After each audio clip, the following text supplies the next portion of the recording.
Chapter 1451. Then let's hurry over. Let's take a taxi from here. The mall is quite far from here. Wang Cancan was pleasantly surprised when she heard that. She was carrying a bear cub satchel that matched Lu Fian's. She immediately pinched the bear cub satchel that she was carrying and said excitedly to Lu Fian and Yunjian. Lu Fian had a bear cub satchel that looked almost the same as Wang Cancan's. This satchel was very small and the workmanship of the satchel was very exquisite. In addition, Lu Fian and Wang Cancan were both wearing small skirts that matched the satchel very well. Both of their figures were quite good and looked like clothes hangers. Coupled with this tight satchel, they were simply beautiful. Wang Cancan stood on the road and hailed a taxi. Then, she, Lu Fian, and Yunjian sat in the back seat of the taxi. As soon as they got into the car, Wang Cancan had no intention of alienating Yunjian. She whispered to Lu Fian and Yunjian.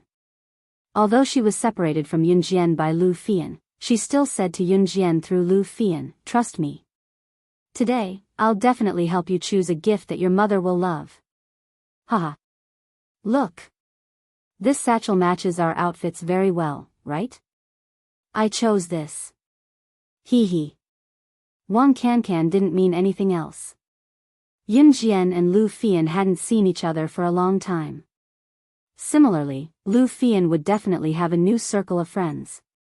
Like today, when Lu Fian and Yunjian met, but brought along her high school classmate and friend, Yunjian was in a very awkward situation.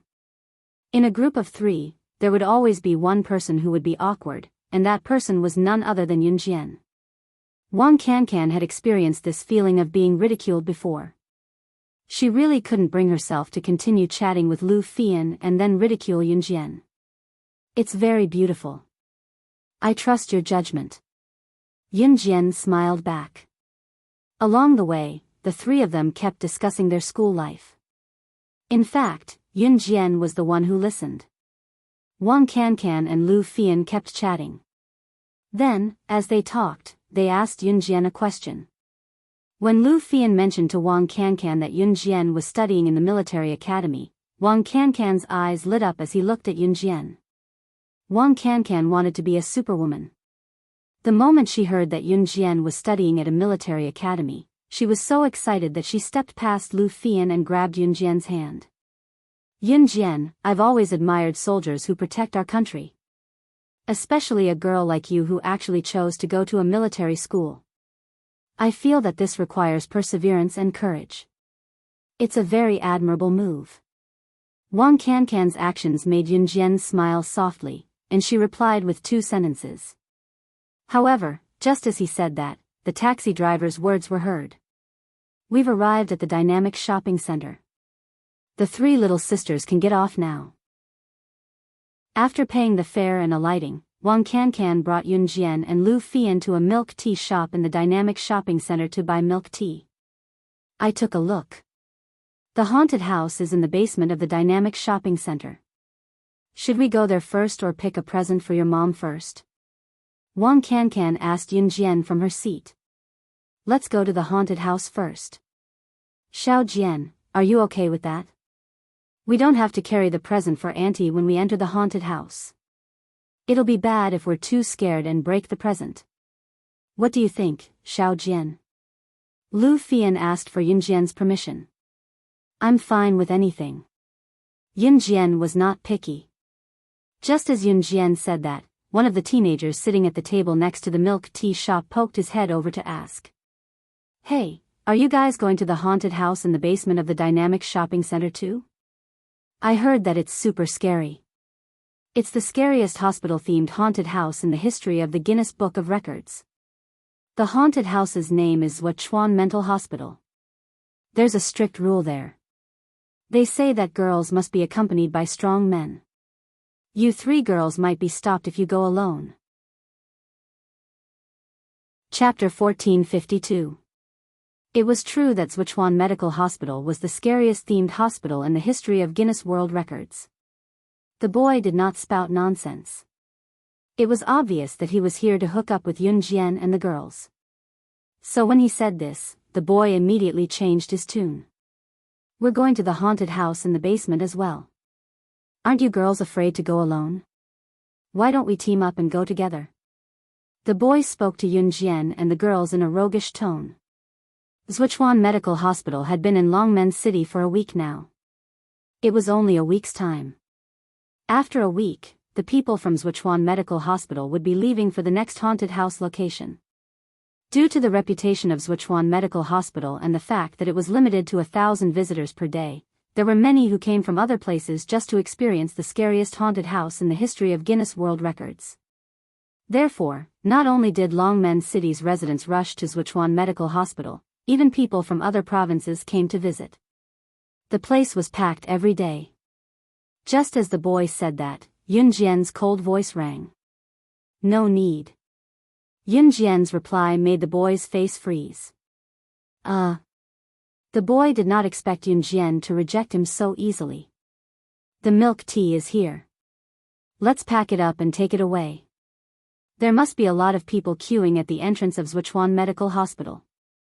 Let's line up at the entrance and the milk tea will probably run out by the time it's our turn. Lu Fian had gone to get the milk tea earlier and told Yunjian and Wang Cancan when she came back from the front desk. Lu Fian had heard half of what the boy said to Yunjian and Wang Cancan just now. Yunjian stood up at once while Wang Cancan glared at the guy who tried to strike up a conversation with her before following Yunjian and Lu Fian to where they were. The boy was obviously deflated. He touched the bridge of his nose and smiled innocently at the boy and girl sitting beside him. After Yunjian and the other two left, another boy, who was obviously the boy's brother, put his arm around the boy's shoulder and teased him with a laugh. Zhou Dongshuan, I didn't expect you to fail at picking up girls. Ha ha ha. Look, those 3 girls didn't even look at you. No matter what, you're still the school hunk of second high. How come you don't even have this bit of charm today? The boy teased the boy named Zhou Dongshuan. Go go go. Surnamed Lu, don't talk too much. And those 3 girls. I believe we'll meet them again later.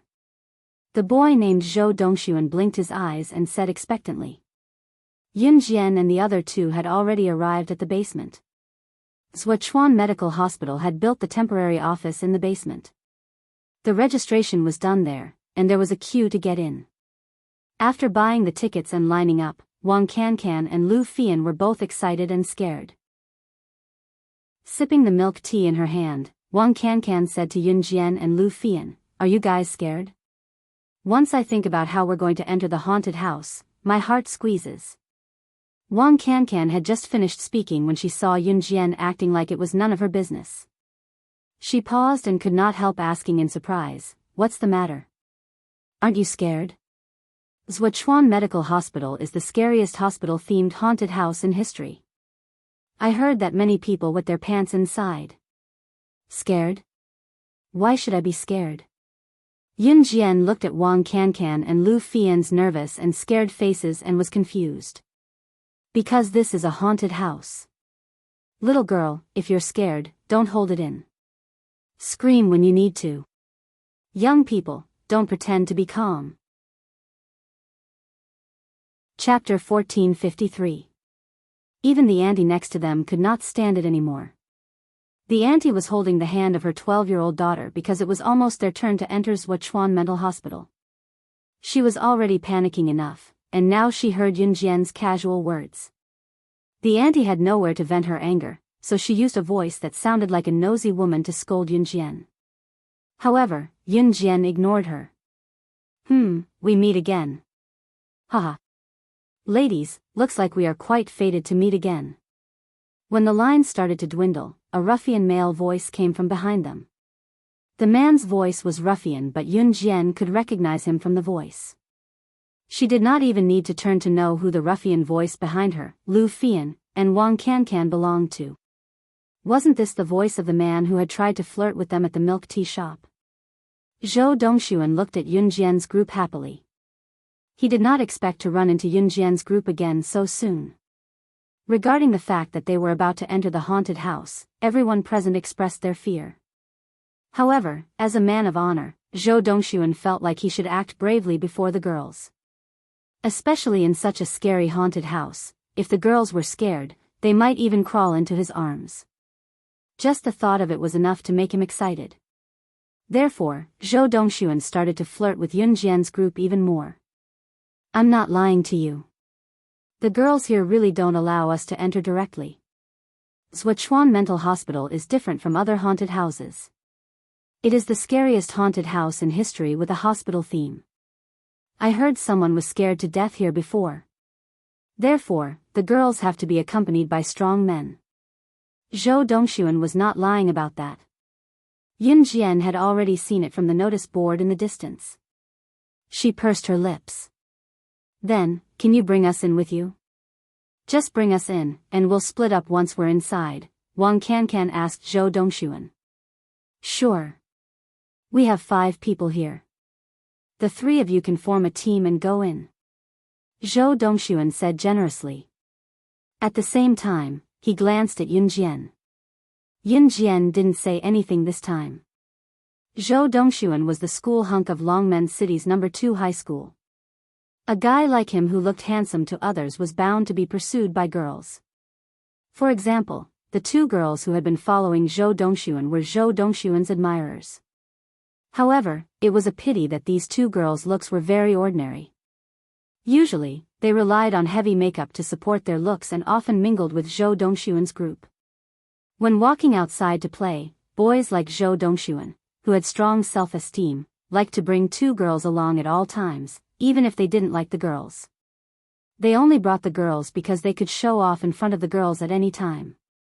However, Zhou Dongxuan now had better candidates, and that was Yun Jian and the other 2. Not only were Yun Jian and the girls prettier than the 2 girls he brought along, they were also pretty and attractive. It made Zhou Dongxuan want to appear like a hero saving the damsel in distress in the haunted house when the trio wanted to hide under the floorboards out of fear. TSK, TSK. Zhou Dongxuan was thrilled just thinking about it. Especially showing off that he was not afraid of any ghosts in the haunted house to show off his masculinity. How fun could this be? Zhou Dongxuan was the school hunk of Longmen City's No. 2 high school after all. Although the 2 girls who came with him looked average, they were dressed rather fashionably with heavy makeup. Both of them wanted to attract Zhou Dongxuan's attention, but they did not expect him to invite Yun Jian and the girls. This caused the jealousy of the 2 girls to instantly swell. One of the girls, who had red lips and a thick layer of foundation, said to Zhou Dongxuan in an unconvinced tone, "What are you doing? Dongxuan, why did you invite them to come with us? They look so timid. They'll probably scream once they go in. What if they're too scared to leave the haunted house? They'll drag us down. Wang Xiaoyu, say one more word and you'll leave on your own." Zhou Dongxuan roared at the girl with a dark face. Dongxuan. Wang Xiaoyu was enraged when she heard him. She did not say anything else after that. Soon, it was Yun Jian and the girls' turn to enter the haunted house. The haunted house had a rule that the girls had to be accompanied by strong men. Zhou Dongxuan's group of 5 consisted of 2 girls and 3 guys. The 3 guys could be considered strong men. There were usually 4 to 6 people entering, but Zhou Dongxuan's group, including Yun Jian and the girls, had a total of 8 people. The staff of Zhuochuan Medical Hospital gave it some thought and agreed. They then distributed 2 sets of tools to Yun Jian and the girls. 2 flashlights and 2 shields. Yun Jian took one of the flashlights. As for the shields, Yun Jian gave them to Lu Fian and Wang Cancan. Just like that, the 8 of them walked into the dark entrance of the haunted house. The haunted house took up 3 floors of basement and the whole structure was based on the theme of a hospital. Therefore, the moment they stepped in, they could feel a chill coming from inside. Zhou Dongxuan and the others shuddered, and then slowly continued to walk forward. Yun Jian walked lazily like she was taking a stroll in her own backyard. Yun Jian's action shocked Zhou Dongxuan, but it also caused Wang Xiaoyu to grumble, Stop acting so mysterious. Let's see how long you can last." Just as he finished speaking, a woman covered in blood suddenly stood up from a large bathtub covered in blood in front of everyone. Ah! Ah! Ah! No one expected a woman covered in blood to stand up from the empty bathtub. At this time, Zhou Dongxuan, Wang Qiaoyu, and the girls were so shocked by the sudden appearance of the woman that they screamed and covered their mouths. When everyone looked up, they saw that Yun Jian was not at all intimidated by the woman who was covered in blood. Instead, she went to the woman and studied her from head to toe before she grinned. Chapter 1454. Yun Jian's words shocked the woman who had appeared out of nowhere, who was also the staff member. Usually, when a student of Yun Jian's age suddenly saw a female ghost emerging from the bathtub with blood all over her face, their reaction would have been as intense as Zhou Dongxuan and Wang Qiaoyu's. Even Lu Fian and Wang Cancan, who came with Yun Jian, could not help screaming when they saw the female ghost. One of the main reasons why Sichuan Medical Hospital was so scary was that the staff members acted as ghosts very realistically. The makeup technology turned the workers from normal humans into zombies or zombies. In fact, inside the haunted house, the workers would use the method of zombies to chase after the visitors, giving the visitors the feeling that they were in the haunted house. Sichuan Medical Hospital, Longmen City Station, was a large-scale haunted house that toured the country. There were dozens of medical scenes, abandoned hospitals, gory scenes, and insane doctors, nurses, and directors. Zombies crisscrossed, maze-like routes, terrifying traps, and secret passages. The visitors had to be on high alert during the game because there was no telling when the ghost would appear before them, as zombies were everywhere. The female ghost hiding in the bleeding bathtub was just the beginning. In spite of it, the female ghost hiding in the bathtub was enough to scare everyone to death. Zhou Dongxuan and the other two boys who wanted to show off in front of the girls shrieked like the girls. When Zhou Dongxuan, Wang Qiaoyu, and the rest, including Lu Fian and Wang Cancan, heard that Yun Jian was not afraid of the female ghost's sudden appearance, she even went up to reprimand the ghost for not being scary enough. This immediately eased the tension in the atmosphere. Zhou Dongxuan and the rest, who were scared half to death just now, snapped back to reality. Due to Yun Jian's words, the female ghost, who was disguised as a staff member standing in the bathtub, was stunned. She was completely stunned. After all, which girl who came to a haunted house to play did not scream or panic when she suddenly saw a ghost or hide behind a man to beg for protection? Instead, the ghost stood in front of her and told her that there was not enough blood? How could such makeup skills tell that she was a staff member at once? How was this little girl supposed to act like a little girl? This time, it was the staff member who was acting as a ghost who was taken aback by Yun Jian. Even though they knew that the female ghost standing in the bathtub was a worker in disguise, Zhou Dongxuan, Wang Qiaoyu, and the others were too scared to approach Yun Jian. Lu Fian and Wang Cancan, on the other hand, came to stand beside Yun Jian one after another when they snapped out of it. You're crazy. We came to come to the haunted house to have fun. If you say it like this, it won't be fun anymore. Wang Qiaoyu grabbed Yun Jian's ponytail and screamed. Wang Qiaoyu was already unhappy with Yun Jian, so she found an opportunity to scold Yun Jian. What are you talking about? What right do you have to criticize Yun Jian? When we came in, I said that we would split up after entering the haunted house. Now, you can go in your own group, and the three of us will go in a group. Don't walk together. Wang Cancan saw that Wang Qiaoyu was obviously not friendly to Yun Jian, so she shouted at Wang Qiaoyu, Zhou Dongxuan, and the others. Then she pulled Yun Jian and Lu Fian to the side. After taking 2 steps, Zhou Dongxuan urged them to stay. Hey, don't. Let's go together. My classmate didn't do it on purpose. I'll teach her a lesson. Then, Zhou Dongxuan turned around and scolded Wang Qiaoyu. This scolding indeed made Wang Qiaoyu shut her mouth, but it made her even angrier at Yun Jian and the other two. Wang Cancan wanted to pull Yun Jian and Lu Fian away, but looking at the darkness ahead and the zombies that could jump out at any time, she paused and followed Zhou Dongxuan. The group of people continued to move forward. On the way, Zhou Dongxuan asked Yun Jian, "Aren't you afraid?" "Why should I be afraid? This level of haunted house is not at the same level as Fujiju Haunted House. Fujiju Haunted House is not scary at all. This level of haunted house can't scare people. Yun Jian said this sentence very calmly. However, these words were very different in the ears of Wang Xiaoyu and the others. Fujijiu Haunted House was recognized as the world's most terrifying haunted house. Have you been to Fujijiu Haunted House? Hee, don't talk to us as if you've been everywhere, okay? You make it sound like you've really been to Fujijiu Haunted House.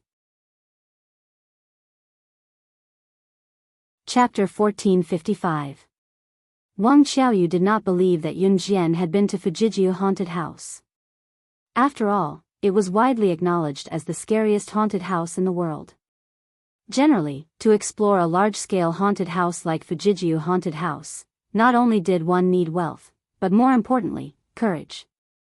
Perhaps Sichuan Medical Hospital was scary enough and was widely acknowledged as the scariest mobile haunted house, but it was mobile after all. The setting was improvised. Fujijiu Haunted House, however, was different. Fujiji Haunted House used an abandoned local hospital as its backdrop, but the difference was that Fujiji Haunted House had chosen an abandoned hospital as its backdrop. Furthermore, the theme of the haunted house was also a hospital, so the illusion created in real life was naturally different from Saga Hospital, which was a makeshift hospital. There were people who were scared to death in Fujijiu Haunted House every year, but many were willing to sign up for the adventure. Putting aside whether Yun Jian dared to go or not, Fujijiu Haunted House was located overseas after all, and Yun Jian did not look like a rich person at all. That was why Zhang Xiaoyu dared to speak to Yun Jian in such a tone just now. It doesn't matter if I've been there or not. What's important is that I know now that you've definitely not been there. Yun Jian held the flashlight in the dark, her lips curling into a mocking smirk. Yun Jian's words were profound, and if one listened carefully, was she not implying that Wang Xiaoyu was ignorant? Wang Xiaoyu was the kind of girl who didn't take her studies seriously in school. She hung out with a group of hooligans in society and hung out with boys all day long. She smoked and drank and felt that she was special, as if she was the only one in the world who was the best. Therefore, once Yun Jian said that, Wang Xiaoyu spat in anger. Do you have a death wish? Do you know who I am? My brother works for Longmen City's top mafia group, Falcon Hall. He's in the underworld. You'd better know your place. Otherwise, I'll teach you a lesson. Wang Xiaoyu threatened Yun Jian right away. Wang Xiaoyu's brother was not her biological brother. It could be said that he was just a brother she recognized in the underworld. This kind of familial relationship was very popular among Wang Xiaoyu's group. Wang Xiaoyu, I won't invite you to play with us anymore. Zhou Dongxuan yelled at Wang Xiaoyu before Yun Jian could reply. He had finally managed to persuade Yun Jian and the others to stay with them. In the end, with Wang Xiaoyu's provocation, what if Yun Jian and the others refused to leave with them? After Wang Xiaoyu was yelled at by Zhou Dongxuan, she immediately shut her mouth. Wang Xiaoyu wanted to pursue Zhou Dongxuan, so Zhou Dongxuan's words were fatal to her. In spite of it, Wang Xiaoyu loathed Yun Jian even more. At this time, they had already walked a long way and arrived at a new theme room.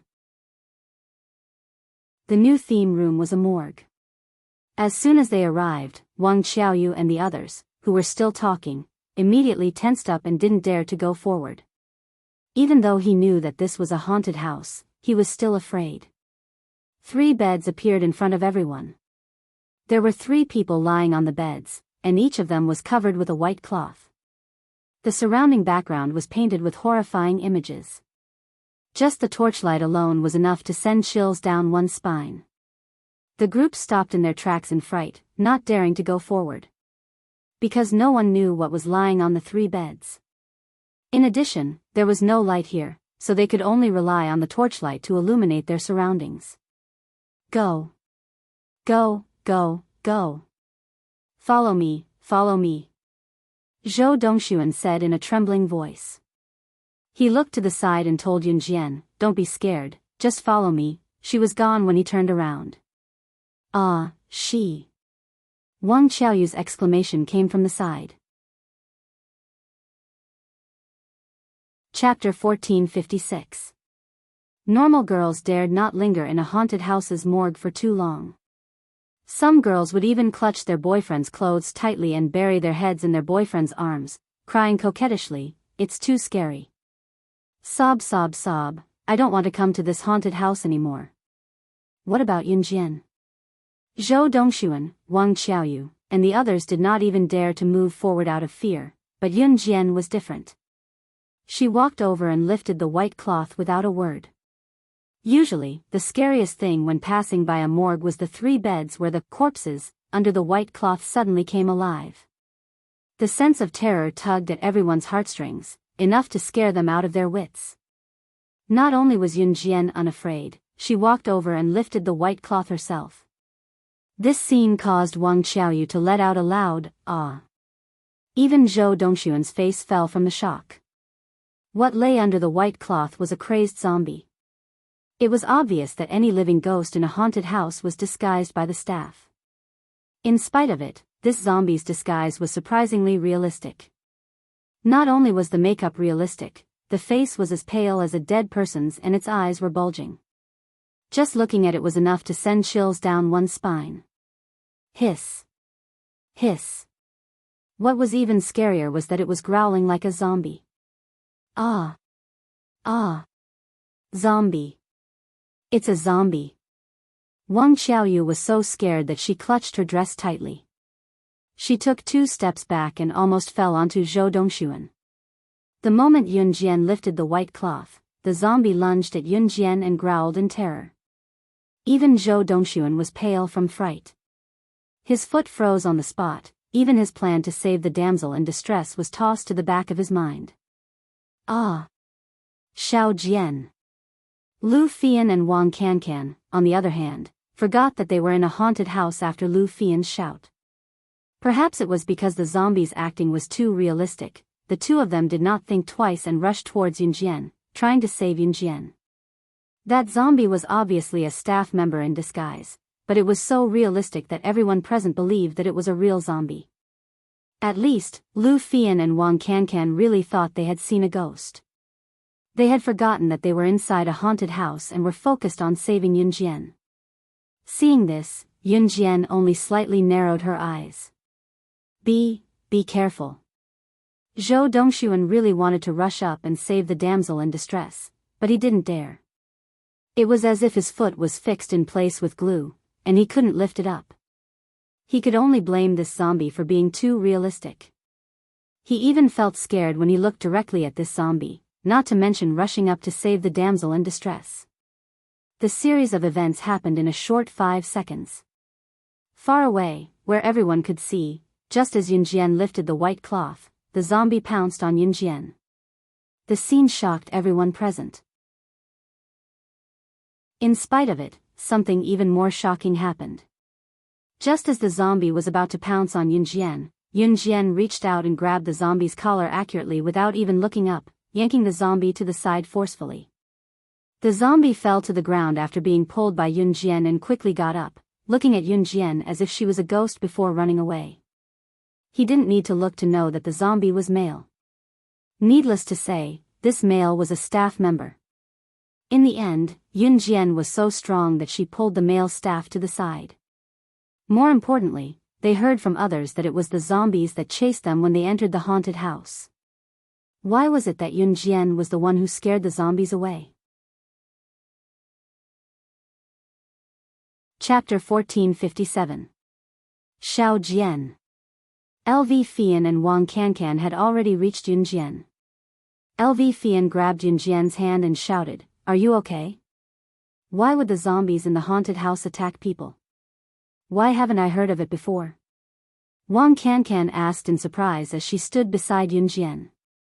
Zhuochuan Medical Hospital is famous because its haunted house allows visitors to experience the most realistic sense of horror. Of course, these staff members disguised as zombies will only touch us at most to scare us. They won't hurt us. It was only then that Zhou Dongxuan snapped out of his shock when he saw the staff member who was disguised as a zombie scampering out of the room in fear of Yunjian. After waiting for a while and making sure that the other 2 zombies would not come out of the other 2 beds, Zhou Dongxuan went to Yunjian and spoke. As he spoke, when he reached Yunjian and saw Yunjian looking at him, Zhou Dongxuan even flashed a smile at Yun Jian. In spite of it, Yun Jian was not looking at him. She turned and her gaze paused on LV Fian and Wang Cancan's faces. Let's go. Grab my clothes if you're scared. Yun Jian continued to walk toward the haunted house's passageway as she spoke. Hey, aren't you guys going to wait for us? Zhou Dongxuan called out to Yun Jian when he saw that Yun Jian was leading LV Fian and Wang Cancan forward without any intention of paying attention to them. There's no need for that. Yun Jian did not even look at Zhou Dongxuan, who was behind her. She gave a curt reply and strode forward with LV Fian and Wang Cancan. Zhou Dongxuan wanted to follow, but his friend pulled him back and said, Dongxuan, are you dumb? Can't you tell that the girl doesn't want you to follow? Zhou Dongxuan could only watch as Yun Jian slipped away from him. With Yun Jian leading the way, Lu Fian and Wang Cancan had nothing to say no matter how frightened they were. Moreover, whenever a group of zombies or ghosts appeared, they would be frightened by Yun Jian's words or her shocking actions. Some of them even covered their heads and ran away. Damn, Yun Jian, you're too amazing. She was like a superwoman, not afraid of any demons or ghosts. You're my idol. Wang Cancan gestured exaggeratedly and said to Yun Jian. Wang Cancan had always hoped that she could become a superwoman, but she also knew that it was all just a fantasy. But Yun Jian's stunning performance just now made Wang Cancan feel as if he had seen a superwoman. Even his heart trembled. Yun Jian, from now on, you're my idol. When Wang Cancan said this, Yun Jian, Wang Cancan, and Lu Fian were already sitting in the coffee shop. Yun Jian placed an Italian coffee in front of her. Her slender index finger hooked the semicircular curve of the coffee cup and her red lips curved up slightly. Hey, did you guys hear? The Zhuochuan Mental Hospital in the basement of the mall stopped all visitors from entering halfway.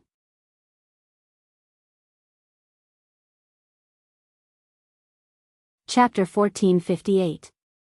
Perhaps because this was such a rare occurrence, it had already spread among the customers in the cafe. The discussion was endless, and they all shared the same topic. A teenage girl had just entered Zhuochuan Mental Hospital, and she had scared the workers who were dressed up as ghosts into going on strike. Now, even the customers who had bought tickets could not enter Zhuochuan Mental Hospital because the workers had gone on strike. Without the workers acting as ghosts or zombies, even if the visitors entered the haunted house, they would not be able to experience the real terror. If more visitors entered the haunted house, Zhuochuan Mental Hospital's reputation would be ruined. Therefore, they decided to temporarily close the haunted house. After all, Zhuochuan Mental Hospital was a world-famous haunted house, and protecting its reputation was more important than losing a few hundred visitors' ticket money. The chatter of the people around her drifted into Yun Jian's ears without missing a word. In response, Yun Jian narrowed her eyes slightly. At this time, Wang Cancan was holding a cup of tea. She slowly put the cup of espresso to her lips and took a sip. Hearing the discussion around her, Wang Cancan spat out the coffee in her mouth. Thankfully, just as the coffee was about to spill, Wang Cancan lowered her head in time, and the mouthful of coffee only landed on the floor. What are the people talking about? The person they were talking about who scared the ghost half to death was none other than Yun Jian. That person was none other than Yun Jian. Other than Yun Jian, who else could it be? Wang Cancan instantly stood up from his seat in shock, looking as if he had seen a ghost. The person they're talking about is not little. Lu Fian was about to say Yun Jian's name when an unfriendly voice came from behind her. Lu Fian? Wang Cancan? Ha, so it's you two cowards? A loud voice came from behind. It was a woman's voice. Her tone was very unfriendly, as if LV Fian and Wang Cancan owed her millions of dollars. Suddenly, LV Fian and Wang Cancan heard a familiar voice and turned around to look at the person standing behind them. Yun Jian was sitting opposite LV Fian and Wang Cancan, so she could clearly see the appearance of the girl standing behind LV Fian and Wang Cancan. She was a girl with delicate features. She had a small face, big eyes, and a straight nose.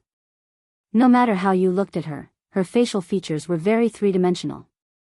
Just by looking at this kind of girl, one would think that she was a good girl. But how could one expect such a beautiful girl to say such unkind words? This made Yunjian raise her eyebrows slightly. Chen Limei? Why are you here? Wang Cancan turned around. When she saw the girl's face, she couldn't help but cry out in shock. Hee, why can't I be here when you're here? Last week, you said you were going to Sichuan Mental Hospital to play. Are you staying here because you don't have the courage to go to the basement? You said you were so powerful last week, but now you're looking at it.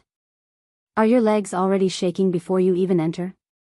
Also, the person who accompanied me to the haunted house today is Senior Duan Ming. Oh, he. As soon as the girl called Chen Limei finished speaking, Wang Cancan immediately raised her voice. You actually let Senior Duan Ming accompany you to the haunted house to play. When the words Senior Duan Ming were mentioned, Yun Jian saw that Wang Cancan's eyes instantly lit up. It was the kind of light that gave birth to love.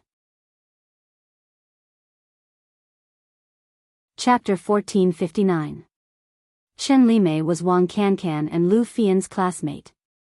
Chen Limei, Wang Cancan, and Lu Fian usually minded their own business and did not get along or interact with each other. But the problem was that Chen Limei and Wang Cancan both secretly liked that Senior Duan Ming. Chen Limei and Wang Cancan were classmates, and as for the Senior Duan Ming that Chen Limei mentioned, he was in the second year of high school. Because of Senior Duan Ming, Chen Limei and Wang Cancan's relationship in class worsened. There was even one time when they got into a fight in the classroom. Wang Cancan and Duan Ming were in the same junior high school. Wang Cancan liked Duan Ming since the first year, but she dared not confess. In the end, when she finally got into the same high school as Duan Ming, Chen Limei began to pursue him. Although Duan Ming had a few girlfriends, Wang Cancan still liked him because she always felt that Duan Ming was just playing around with those girls. Last week, Wang Cancan and Chen Limei had exchanged insults in school. Chen Limei even provoked her by saying that if she had the guts, she should let Wang Cancan walk around Sichuan Medical Hospital that had just moved into Longmen City recently. Wang Cancan went as she pleased. Who was afraid of whom? This was how the grudge was resolved. Wang Cancan did not expect to run into Chen Limei here, nor did she expect her to be so bold as to ask Senior Duan Ming out. You. Just as Wang Cancan wanted to say a few words of rebuttal, Chen Limei said cockily, yesterday, Senior Duan Ming and I. We also went out shopping. Oh, he, my Senior Duan Ming got a room in a hotel, and then we already. Impossible. Senior Duan Ming would never do such a thing with you. You're lying. Wang Cancan shouted before Chen Limei could finish. To Wang Cancan, Senior Duan Ming was her everything. She had a crush on Senior Duan Ming since the first year of junior high, and it had been 3 whole years now. It was not that she had not interacted with Senior Duan Ming in these 3 years, but when was he not acting like a gentleman? He was not the kind of person who would play around with women like Chen Limei said. Oh, ha. Chen Limei's smile widened when she saw Wang Cancan's reaction. Yun Jian was sitting opposite Wang Cancan. Wang Cancan turned her head and looked at Chen Limei. Yun Jian could see their every word and action clearly. Humph, in any case, Senior Duan Ming will be accompanying me into the haunted house later. From what I see, you guys are so scared that you don't even dare to enter Sichuan Mental Hospital's main entrance, right? Ha. Chen Limei had no idea that Wang Cancan had already visited the haunted house with Yun Jian and Lu Fian. Her tone was laced with mockery. When she saw Yun Jian, who was sitting opposite Wang Cancan and Lu Fian, looking as exquisite and beautiful as a fairy, Chen Limei's unhappy expression immediately appeared. In the past, Chen Limei looked like a real fairy when she stood in the crowd. However, the moment she saw Yun Jian's face, even Chen Limei had to admit that she was inferior to Yun Jian. Yo, who is this? Is Wang Cancan your friend? Heh, she looks so thin and weak. Is she also going to Sichuan Mental Hospital? That's a haunted house. It's very, very scary. I think a girl like her, before she even enters the haunted house, her feet should be shaking like a spring, right? Ha ha ha. Chen Limei pointed at Yunjian. Due to Yunjian's beauty and the fact that she was Wang Cancan's friend, Chen Limei harbored no good intentions toward her. She sneered at her the moment she opened her mouth, spewing all the insults she could think of. You guys are here? I finally found you. Just now, you guys didn't wait for us and left the haunted house by yourself. I thought you guys had already left. Chapter 1460. Just as Chen Limei was questioning Yunjian's ability, Zhou Dongxuan's voice suddenly rang out from the haunted house with Yunjian's group. Hearing this, Yunjian raised her eyebrows slightly. Chen Limei saw that Yunjian did not refute her immediately, so she thought that Yunjian had nothing to say.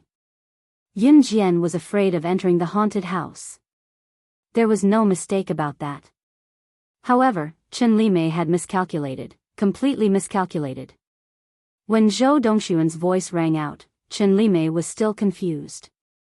What's going on? What happened? Who startled the staff? Now, the workers at the haunted house refuse to work? Yunjian? Could Yunjian be referring to her? Before this, Chen Limei did not know that Yunjian's name was Yunjian because no one had introduced her to Chen Limei. Following the voice, Chen Limei's eyes slowly moved from Zhou Dongxuan, who had suddenly appeared, to Yunjian. Shock, and fear were on the verge of erupting. What scared the workers at the haunted house? What is this? When Chen Limei saw Zhou Dongxuan, who had suddenly appeared, and the group of people behind him, she muttered softly. Chen Limei had a bad feeling because she saw the people around the coffee shop turn their eyes to Yunjian after hearing Zhou Dongxuan mention Yunjian. All of them widened their eyes and looked as if they had seen a ghost. TSK, isn't it just a small matter? Is there a need to make such a big fuss? She is Yunjian. Humph, she scared the workers at Sichuan Mental Hospital away, and now the haunted house is not open. There are also a bunch of visitors who came from afar waiting to enter the haunted house. This is all Yunjian's fault. Humph, I knew she was a troublemaker who came out to harm people. Tui. How disgusting. Zhang Xiaoyu had been unhappy with Yunjian since the beginning, and now it was even worse. He had just convinced Zhou Dongxuan not to look for Yunjian, but now? When Zhou Dongxuan got out of the haunted house just now and heard that the staff were quitting and were about to go on strike because of Yunjian, he started looking for her everywhere like a rabid dog. As a result, Zhang Xiaoyu disliked Yunjian even more.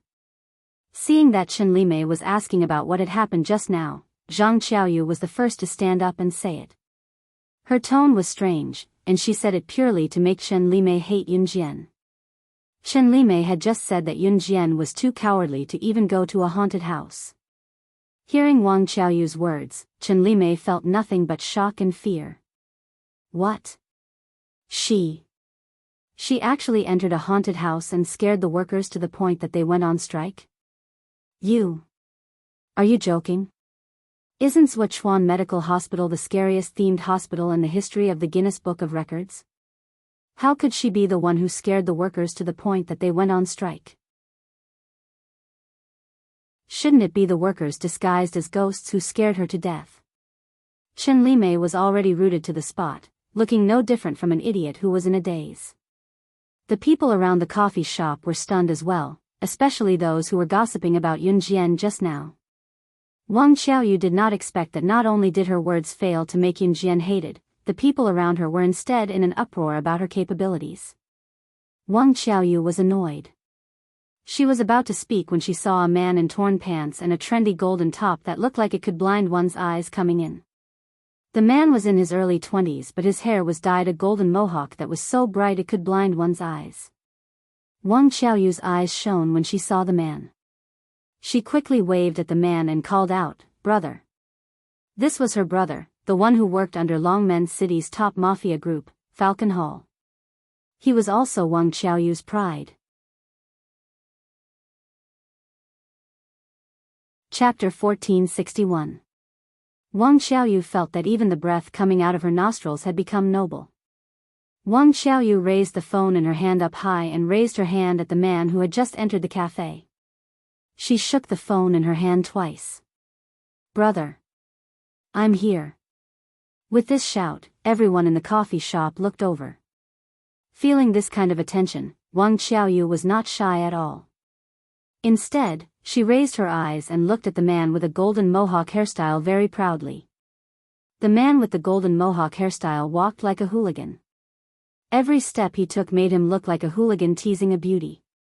Anyone who saw him would want to beat him up. "Sister Xiaoyu, why did you call me out?" The man with the mohawk hairstyle looked high and mighty. He glanced at Wang Xiaoyu and asked smugly. At that time, the man with the mohawk hairstyle still had his hands in his pockets, as if there was no one more powerful than him in the world. Yun Jian sat where she was. When she heard Wang Xiaoyu call him brother, she recalled how Wang Xiaoyu had bragged about how her brother worked for Falcon Hall at the haunted house. She would find time to visit Falcon Hall, but she did not care much now because Su Zetian was very capable. Falcon Hall was now the #1 gang in Jia province, and the boss of the former #1 gang in Jia province, Han Biyao, was supporting Su Zetian. Therefore, Yun Jian was really a hands-off boss now. Perhaps it was because the man with the mohawk whom Wang Xiaoyu called brother was from Falcon Hall. Yun Jian glanced up at him. "Humph, brother, you have no idea. Someone bullied me at the haunted house just now." Wang Xiaoyu's mouth was full of nonsense. "Who bullied my sister Xiaoyu? Come out now." In this day and age, people with some power had a habit of feeling superior. The man with the mohawk hairstyle looked at Wang Xiaoyu and shouted. "It's her, it's her. It's her who bullied me. Brother, you have to stand up for me. Use your status to suppress her properly. It's best if you scare her to death." Wang Xiaoyu and the man with the mohawk hair kept calling each other brother and sister. Their words were undoubtedly directed at Yun Jian. "She's the one who bullied you, right? All right, Sister Xiaoyu, this brother will definitely help you get revenge for this." The last sentence was stuck in his throat just like that. When the mohawk man saw Yun Jian's exquisite and beautiful face, his entire person froze on the spot. What a beautiful girl. What a beautiful girl. The man with the mohawk's hair almost drooled. He didn't even hear Wang Xiaoyu calling him brother a few times. Zhang Zhudi. It was only when Wang Xiaoyu shouted his full name that the man with the mohawk finally reacted. The man with the mohawk hair, who was Zhang Zhudi, reacted in a daze. "Brother, she bullied me." Wang Xiaoyu deliberately used a coquettish voice to speak to Zhang Zhudi, as if she wanted to draw Zhang Zhudi's attention back. However, Zhang Zhudi's eyes were already fixed on Yun Jian. When he responded to Wang Xiaoyu, his voice was very perfunctory. "Ah. Oh. You're from Falcon Hall?" Yun Jian's red lips curved slightly. She looked at Zhang Zhudi and asked under everyone's gaze. "Ah. Yes. Zhang Zhudi was as loud as he was when he first entered the door. Now that Yun Jian asked him, he quickly responded. As he spoke, Zhang Zhudi's aura rose slightly. As long as he said that he was from Falcon Hall, Zhang Zhudi would feel a deep sense of pride. "Who do you work under? What's your serial number? What's your superior's serial number?" In the next second, everyone saw Yun Jian's slightly raised red arc suddenly relax. She suddenly asked this question with a cold face. Hearing this, everyone was stunned and at a loss for what to do. What did Yun Jian mean by that? However, Zhang Zhudi was the only one who suddenly came back to his senses when he heard Yun Jian's words. In front of everyone, he turned pale with fright and asked Yun Jian instead. Chapter 1462. Zhang Zhudi asked loudly. As he spoke, Zhang Zhudi's expression changed from a lustful one at the beginning to a tense one at the moment. Just like the Kosha mercenaries, Falcon Hall had started to give each member a number. Every member of the Kosha mercenaries had a number. The first was Yun Jian, who was ranked according to her strength, battle record, and contribution. Yun Jian had numbered Falcon Hall a while ago, and it was based on these aspects as well. Falcon Hall did not have a rule that forbade its members from revealing their numbers to outsiders. However, most of the members with lower numbers were unwilling to talk about it. Only those with higher numbers were willing to talk about it. In spite of it, those who were numbered closer to the front were usually mature and reliable. The candidates were usually hand-picked by Yun Jian or Su Zetian because the number at the front meant that they were Falcon Hall's elders. Therefore, this created a phenomenon where those with higher numbers would not brag about it, while those with lower numbers would not be able to brag about it. Therefore, outsiders did not know that Falcon Hall had started to give out numbers. Wang Xiaoyu had wanted to scold Yun Jian when she heard Yun Jian's nonsense. However, Zhang Zhudi was really shocked after hearing Yun Jian's words. Not only did Zhang Zhudi's face turn pale, he even asked Yun Jian how she knew that the members of Falcon Hall had a number. "Brother, why are you yelling at her? Falcon Hall has a number? Why haven't I heard you mention it before?" Wang Xiaoyu only spoke to Zhang Zhudi after she came back to her senses. Zhang Zhu mentioned everything to her, especially bragging about it. Back then, the reason why Wang Xiaoyu recognized Zhang Zhudi as her brother was because Zhang Zhudi boasted that he could push himself up to the sky. In the end, Wang Xiaoyu really thought that Zhang Zhudi was so powerful, so she couldn't wait to call Zhang Zhudi brother. Wang Xiaoyu had heard all the bragging from Zhang Zhudi, but she had never heard of any number. That was why Wang Xiaoyu had asked. Yun Jian, Lu Fian, and Wang Cancan were still sitting in their seats. At this moment, Yun Jian was coldly looking at Zhang Zhudi. Zhang Zhudi was at a loss. This. How could there be such a thing? What serial number? I don't know. Zhang Zhudi realized that he had lost control of himself just now, so he tried to explain himself. Needless to say, Zhang Zhudi's number was definitely at the back. The image that he had erected in front of Wang Xiaoyu was that he was omnipotent. There was nothing that he couldn't do. If he reported his serial number, then his image would be **T. Actually, he was just an errand boy in Falcon Hall. Before Zhang Zhudi could finish, he was interrupted by Yun Jian again. She looked at Zhang Zhudi and said in an unfriendly tone, "Falcon Hall has assigned a number to every member. It's impossible for any of them to be missed. If you don't tell me, I'll use your name to search for the number." Yun Jian's words stunned everyone, especially Zhang Zhudi. After hearing Yun Jian's words, Zhang Zhudi was stunned. Then, he burst into laughter. "Pfft, you said use my name to search for the number? Are you kidding? How are you going to do that? Do you think that Falcon Hall will care about you? You want to search for my number? Haha. Who do you think you are? The boss of Falcon Hall?" Pfft. Zhang Zhudi's laughter rang out like a silver bell. When Zhang Zhudi laughed, Wang Xiaoyu laughed as well. Mocking Yun Jian was Wang Xiaoyu's favorite.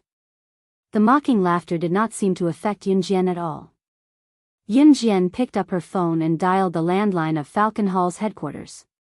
She reported Zhang Zhudi's name immediately. Ha ha ha. She's even making a call. Yo, who's she calling? She wants to search for my brother's goddamn serial number, he. Wang Xiaoyu looked at Yun Jian and laughed heartily. However, before Wang Xiaoyu could finish laughing, Yun Jian suddenly reported a string of numbers. 113905, what? Are you crazy? I think that's the landline number, right? Ha. Wang Xiaoyu laughed out loud. F***ck, no, that's impossible. How do you know my serial number? You. Just when Wang Xiaoyu was about to burst into laughter, Zhang Zhudi's face suddenly turned pale with fright and he shouted loudly. That's because I'm also a member of Falcon Hall. Yun Jian narrowed her eyes and said coldly in front of everyone. Then what's your serial number? Zhang Zhudi was stunned.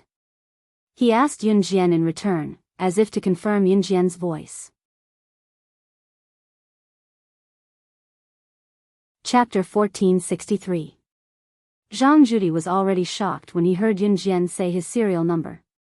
After all, How was Yun Jian supposed to find out his serial number if he did not say it out loud? Only the higher-ups of Falcon Hall would be able to find a person's serial number by using their name to check their serial number. Zhang Judy had never considered whether Yun Jian was one of the higher-ups. That was because Yun Jian's age was simply unbelievable. In spite of it, Yun Jian had recited his serial number accurately. This was even more legendary than a mythical movie. Even so, Zhang Judy did not think that Yun Jian was one of the higher-ups. Not to mention the boss of Falcon Hall. *T. Yun Jian was the boss of Falcon Hall? This was even more unbelievable than a fish cooking itself. Therefore, when he heard that Yun Jian was also a member of Falcon Hall, Zhang Judy reflexively asked Yun Jian what her serial number was. In Falcon Hall, serial numbers represented a person's status. There were members of Falcon Hall in the entire Zhe province, and there were more than 100,000 of them in total. It was a large number, but it was not particularly outstanding when compared to the entire Zhe province. Zhang Judy himself was one of the bottom few. He asked Yun Jian what her serial number was because he thought that Yun Jian's ranking was definitely lower than his. How could a girl like her have a high-ranking serial number? However, when he heard Yun Jian's serial number, Zhang Judy was dumbfounded. What did you say? What's serial number 1? Zhang Judy thought that there was a long string of numbers behind it that he did not hear clearly, so he moved his ears closer to listen. The people around them were all confused and looked like they did not know what was going on. However, they could still understand what Yun Jian and Zhang Judy were talking about. I'll only say this once. Please get out of my sight now, because you're an eyesore, Yun Jian curled her lips coldly and said very calmly. At this point, she turned her head and ignored everyone present. She said to Lu Fian and Wang Cancan, "There are too many mosquitoes here. It's annoying. Let's go." Lu Fian and Wang Cancan didn't want to stay here any longer, so they stood up as well. The reason why Wang Cancan didn't want to stay here was entirely because she didn't want to see her senior Duan Ming and Chen Limei being intimate with each other. Hey! Wang Cancan, are you leaving just like that? Don't you want to see Senior Duan Ming anymore? Senior Duan Ming went to the bathroom and will be here soon. Chen Limei saw that Wang Cancan wanted to turn around and leave just like that, so she opened her mouth to urge him to stay. Everyone knew that Chen Limei was up to no good. Even though she knew that Wang Cancan liked Senior Duan Ming, Chen Limei still wanted to ask him to stay. She wanted Wang Cancan to see that Senior Duan Ming was close to her, Chen Limei. Wang Cancan knew that Chen Limei had ulterior motives, but he couldn't help but stop. Yun Jian's eyes turned sharp for a moment. At this moment, a tall and handsome youth walked in from the main entrance. This kind of youth was the most popular among girls, so the moment he walked in, he received the deep gazes of the people around him. The young man was the senior Duan Ming that Chen Limei and Wang Cancan were thinking about, and at this moment, Duan Ming was walking over. When he saw Wang Cancan, Duan Ming didn't even believe his own eyes for a moment. The Wang Cancan today was completely different from when she was wearing her school uniform and pants at school. The Wang Cancan today was extremely beautiful. Duan Ming was originally walking towards Chen Limei, but he stopped halfway and turned to look at Wang Cancan. He opened his mouth and said, "You are Wang Cancan, right? I remember seeing you at school. You're dressed very beautifully today." Just as he was thinking about this, Zhang Judy, who was standing at the side, seemed to have suddenly thought of something incredible. He shouted at Yun Jian, and the words that came out of his mouth caused everyone present to be flabbergasted. "I remember. I'm up. San Guanzi once said that he said that the boss of our Falcon Hall was a woman. She didn't seem to be an adult yet, and looked to be in her teens. She couldn't be you. Chapter 1464. Zhang Judy still remembered that one of his brothers in Falcon Hall had said that the boss of Falcon Hall was a woman. And she seemed to be underage. If that was the case, wouldn't Yun Jian, who was standing in front of him, fit the criteria? This thought gave Zhang Judy a fright. He quickly stopped Yun Jian and asked, In an instant, everyone present looked at her in astonishment. Falcon Hall was now the living signboard of Jia province.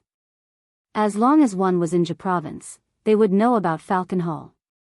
Some people would even tremble in fear when they heard the words Falcon Hall.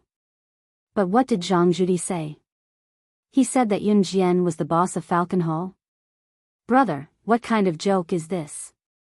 She's the boss of Falcon Hall? Ha ha ha ha. This doesn't make sense at all. How could she be the boss of Falcon Hall? If she's the boss of Falcon Hall, then I'm a fairy who descended from the heavens. Hee hee. Wang Qiaoyu said shamelessly. As she spoke, her tone revealed a sense of matter-of-fact. Yun Jian narrowed her eyes when she saw this. She did not say anything. Wang Qiaoyu was talking happily. When Zhang Zhudi came back to his senses, he thought, hey, that's really the case. How could Yun Jian be the boss of Falcon Hall? Thinking of this, Zhang Zhudi said again, that's right, it can't be so coincidental. She definitely can't be the boss of Falcon Hall. I really had a stroke just now. My brain short-circuited. As he spoke, Zhang Zhudi slapped his head hard. Yun Jian glared at Zhang Zhudi. After knowing that Yun Jian was not the boss of Falcon Hall, Zhang Zhudi could not be bothered with Yun Jian anymore. When Yun Jian, Lu Fian, and Wang Cancan took a detour and left, Duan Ming suddenly grabbed Wang Cancan's hand and said to her, Wang Cancan, are you free at 6:30 tonight? Do you want to go shopping together?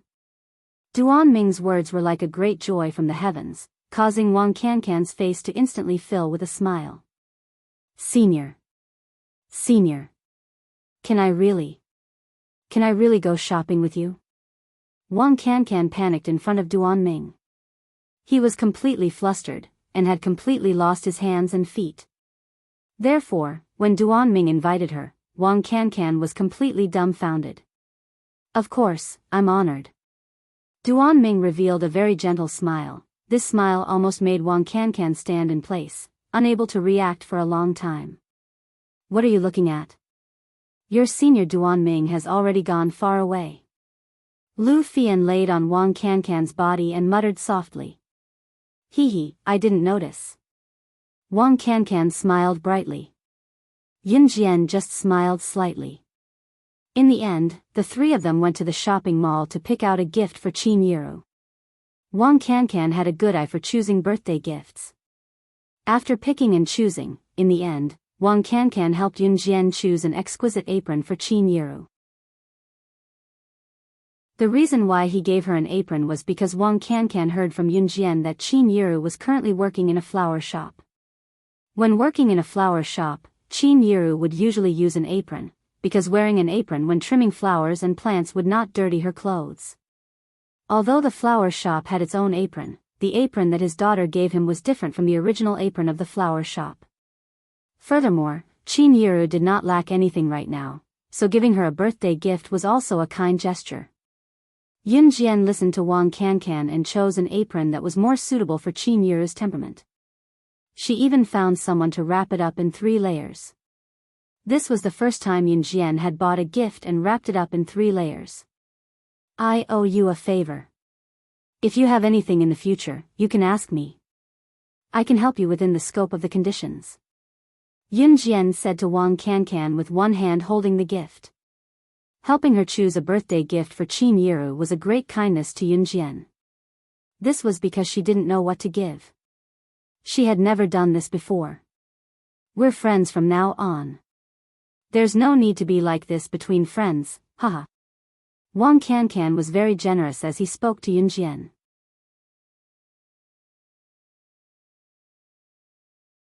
Chapter 1465. Wang Cancan was ready to go home because she was going shopping with her senior, Duan Ming, tonight. She was extremely excited. LV Fian did not return to Xinjiang town. She stayed in school during the weekends, sometimes returning home once every 2 to 3 weeks, sometimes once a month. She did not go back every week because it was inconvenient. This was similar to Yun Yi back then. When Yun Jian was reborn, Yun Yi was studying in Longmen City while Qin Yiru and Yun Jian were both in Xinjiang town. Yunyi often returned home once every 2 to 3 weeks, sometimes once a month. It was costly and time-consuming to take the bus home from the city. She would then stay for a day or two at home before taking the bus back to school from the town.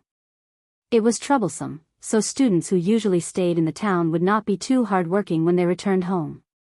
After Wang Cancan left, Lu Fian also went back to school to review her homework. Lu Fian's school would be holding the monthly exam in about 10 days. As someone who had relied on her own hard work to get to where she was today, Lu Fian naturally had to review and prepare for the exam. Yun Jian was taking a taxi to Ding Ding Bar from the shopping mall with the gift she bought for Qin Yiru. Ding Ding Bar, entrance. The bar was newly opened and its business was booming. It was also near the shopping mall. Others might not know that Ding Ding Bar was one of the properties under Falcon Hall. Yun Jian had an appointment with Su Zetian here. It had been a long time since she asked about Falcon Hall since she went to the military school, so she had to deal with it first when she came back today. Yun Jian stepped into Ding Ding Bar with the gift for Qin Yiru in one hand. It was still daytime, but Ding Ding Bar's recent business boom made the atmosphere inside feel like it was night. When she stepped in, it felt like she had stepped into the night from day. Just as Yun Jian stepped into the bar, she saw a few familiar figures at the bar counter from the corner of her eye. It was Zhou Dongxuan, Wang Qiaoyu, Zhang Zhudi, and the others whom he had met at the haunted house and the coffee shop. Just now, Wang Cancan and Lu Fian had accompanied Yun Jian to buy a birthday present. They had spent some time on the way, so it was not surprising that Zhou Dongxuan, Wang Qiaoyu, and the others had already come out of a place like the Dynamic Mall. It was such a coincidence to bump into them in such a place.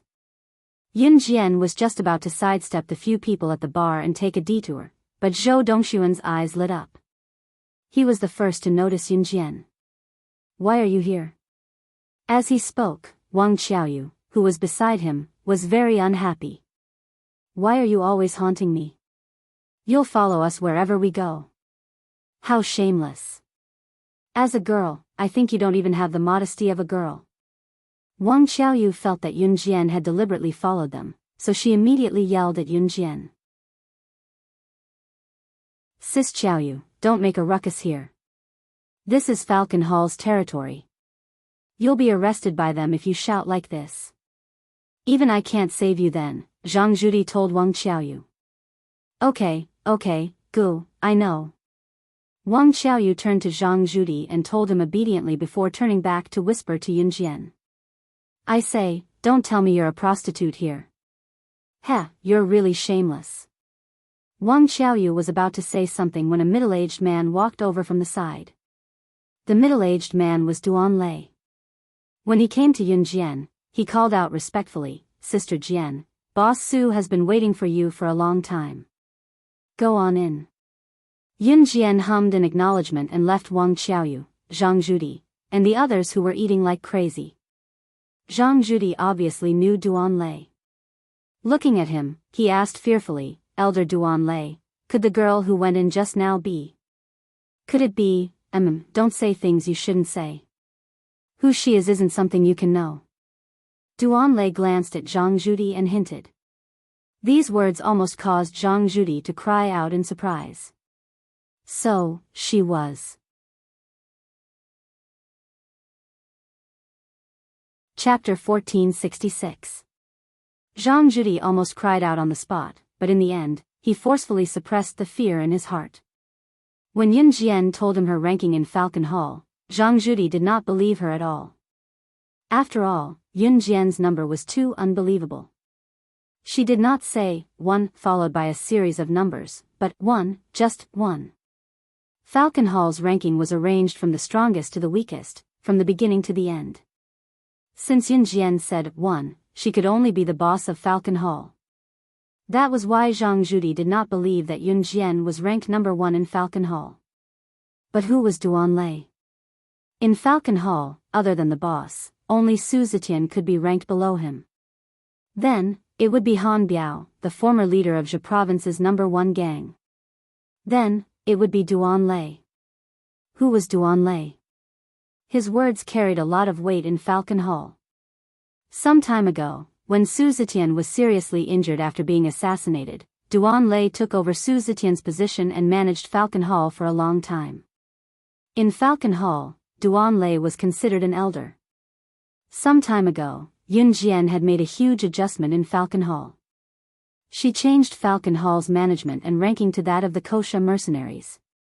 Now that a month or two had passed, Falcon Hall was clearly in a better state than before the reorganization.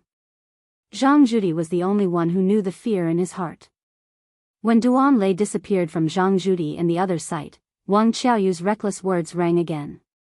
She first imitated Duan Lei's tone just now and mocked him, "You're the one who's going to die.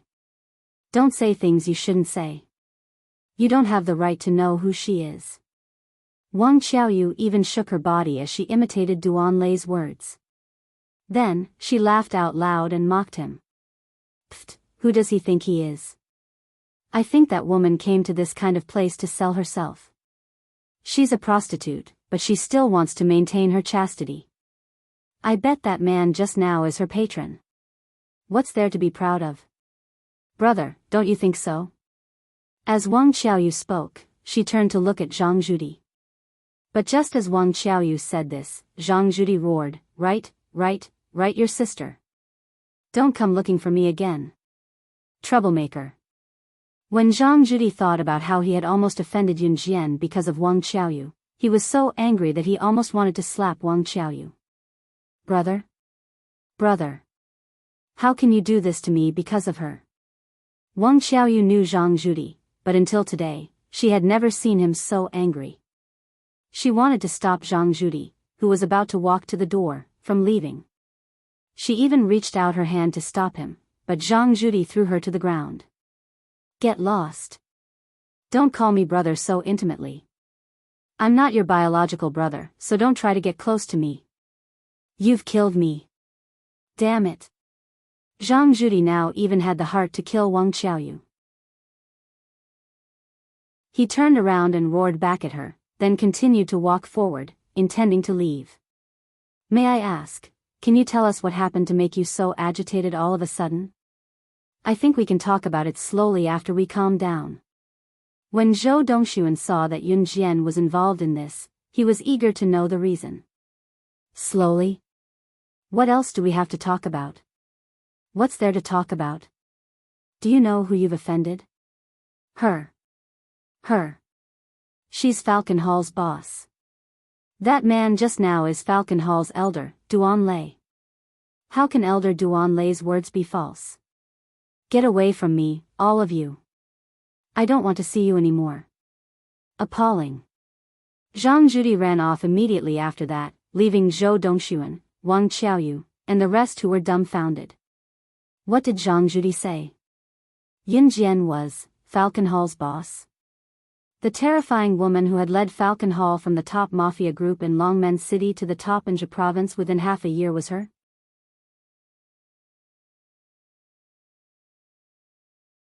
Chapter 1467. Zhou Dongxuan, Wang Qiaoyu, and the others turned pale when they heard Zhang Judi's words. This news was simply too frightening. Yun Jian didn't know about the frightening things that happened here. She also didn't know that Zhou Dongxuan, Wang Qiaoyu, and the others already knew about her identity. Yun Jian habitually bypassed the bar and came to a VIP room. This was the place where she and Su Zetian had arranged to meet. When Yun Jian reached the door of the VIP room and reached out to open the door, a waitress with professional makeup stopped her. "Hello, little girl. This is the VIP room. Do you have a reservation?" The waitress deliberately stood there to wait for someone because she heard that a very important person was coming here today to meet the important person who was already sitting in the room. Therefore, she stood there to serve the important person who was about to arrive. Seeing Yun Jian casually open the door, the waitress thought that Yun Jian was a girl who got lost in the bar. "I made an appointment with the person inside." With that, Yun Jian held the door handle and opened it. Just as she pressed the button and was about to open the door, the waitress stopped Yun Jian's hand. She frowned and forced herself to control her temper. She said to Yun Jian, "Little girl, don't mess around. Little girl, don't mess around. The people here are all big shots. You and I can't afford to offend them. Just go play by yourself, she's the important person who's coming to our bar. You don't have to come to work tomorrow. The waitress was about to stop her when Duan Lei's voice rang out. His words determined the waitress's fate. The little girl in front of her was the important person she was supposed to serve. The waitress was frightened. She hurriedly bowed and apologized to Yunjian. I'm sorry. I was blind just now. Don't fire me. I was wrong. Please give me another chance. The waitress was indeed impatient just now. The slight frown on her face was enough to express everything. Yunjian usually ignored such trivial matters. She opened the door and went in directly. It was up to Duan Lei to decide whether to fire the waitress or not. As soon as she opened the door and entered, she saw Su Zetian sitting in front of her. There were two middle-aged men sitting beside Su Zetian. Of course, Yunjian didn't come here just to talk to Su Zetian about Falcon Hall's trivial matters. She had something official to deal with. The two middle-aged men were about the same age, but they were at least in their 40s. One of them was the boss of the number 1 gang in the neighboring province near Jianghu province, Heilong. The other was the number 1 gang's number 1. He had a close relationship with he was the number 1 gang boss of the neighboring province's number 1 gang. No matter who they were both in the underworlds as in the underworld. Today, they had specially come from other places to visit the boss of Jianghu province's number 1 gang, Rakshasa, and had the intention of befriending him. Yunjian had come here to meet both of them. They were were they? Were they, were saw Yunzas. And was. Them saw were saw, the soundproofing in the room was excellent, so no one in the room could hear what happened outside. Heilong had already stood up. He looked at Yunjian and opened his mouth. In the end, he turned to Su Zetian with a smile. He pointed at Yunjian and asked, Brother Su, is this girl your daughter? Yunjian was too young. She was more than old enough to be Su Zetian's daughter. Su Zetian laughed when he heard that. He introduced Yunjian to Heilong and Qi Shangjin. The words from Su Zetian's mouth shocked the two men.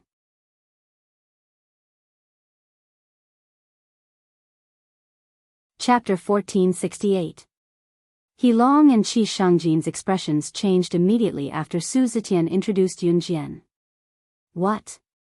The little girl standing before them who was a full size younger than them was the boss of Falcon Hall, Rakshasa, whom they were here to visit. The news was so shocking that Heilong and Qi Shangjin stood rooted to the ground, unable to react for a long while. Yunjian was really too young. She was only in her teens, right? She was still underage, right? Was she really the Rakshasa who had only spent half a year to turn Falcon Hall into the number 1 gang in Jianghu province? Ha ha ha, are you surprised? I'm sure that you'll be even more surprised later on. Su Zetian laughed loudly. His admiration for Yunjian could no longer be described with words. Why are you looking for me? Yunjian followed Su Zetian's words. As she spoke, she had already walked up to Heilong and Qi Shangjin. Yunjian's every move did not seem like a child's. Instead, she seemed much more mature. Heilong and Qi Shangjin could not help but look directly at this teenage girl. Ahem. Let me introduce myself first. I'm Heilong, the boss of Linyun Gang. He's the second in command of Vast Ocean Gang. I'm from the neighboring province, and he's from Gan province. We're here to form an alliance with Falcon Hall. Seeing that Yunjian was still a teenager, Heilong thought that Yunjian should be young and ignorant. He cast a wide net, thinking that Yunjian would definitely agree to form an alliance with his gang and Qi Shangjin's gang. After all, Yunjian was still a child. Someone like her who could lead Falcon Hall to become the number 1 gang in Jianghu province would definitely want to form an alliance with other gangs. After all, one more friend meant one less enemy. Everyone knew that. Moreover, since Falcon Hall had climbed to its current position, there would definitely be many people waiting for an opportunity to destroy Falcon Hall. After all, Falcon Hall had just become the number 1 gang in a province. As long as Yun Jian was a smart person, she would definitely form an alliance with the #1 gangs in other provinces to strengthen her position. Therefore, He Long was 90% sure that Yun Jian would agree when he mentioned his intentions in front of Yun Jian. Moreover, she was only a teenage girl. Now that she had climbed to her current position, she would definitely want to keep it. In spite of it, He Long miscalculated.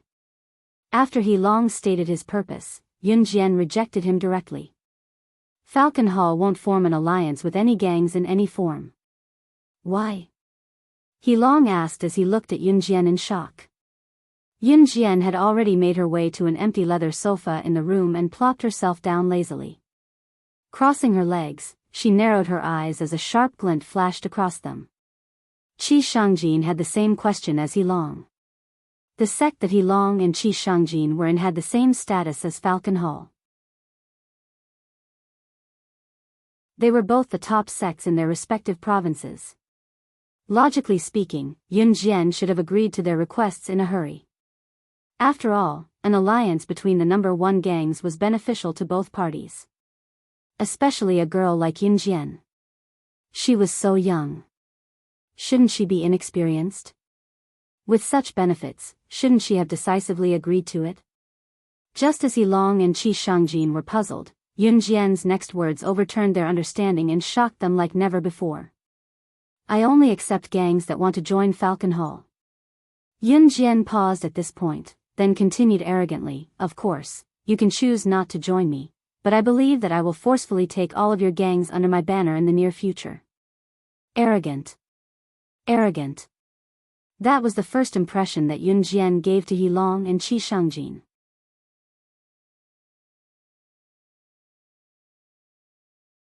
Chapter 1469. Yun Jian's words were more than arrogant. More than arrogant. She was as arrogant as the heavens.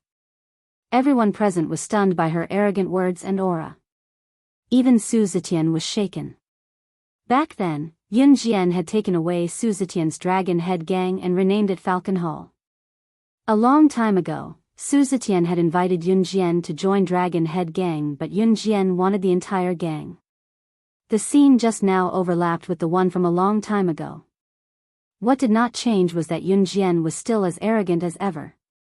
However, she had the right to be so. Dragon Head Gang was the worst gang in Jia Province back then, but under Yun Jian's leadership, it had developed into the top gang in Jia Province today. Back then, Su Zetian and his brothers had built Dragon Head Gang from scratch. More than anyone else, Su Zetian hoped that Dragon Head Gang, now known as Falcon Hall, would rise higher and go further than anyone else. In spite of it, becoming the top gang in Longmen City was already the limit in Su Zetian's hands. In retrospect, Su Zetian even felt fortunate that he had passed the gang to Yun Jian back then.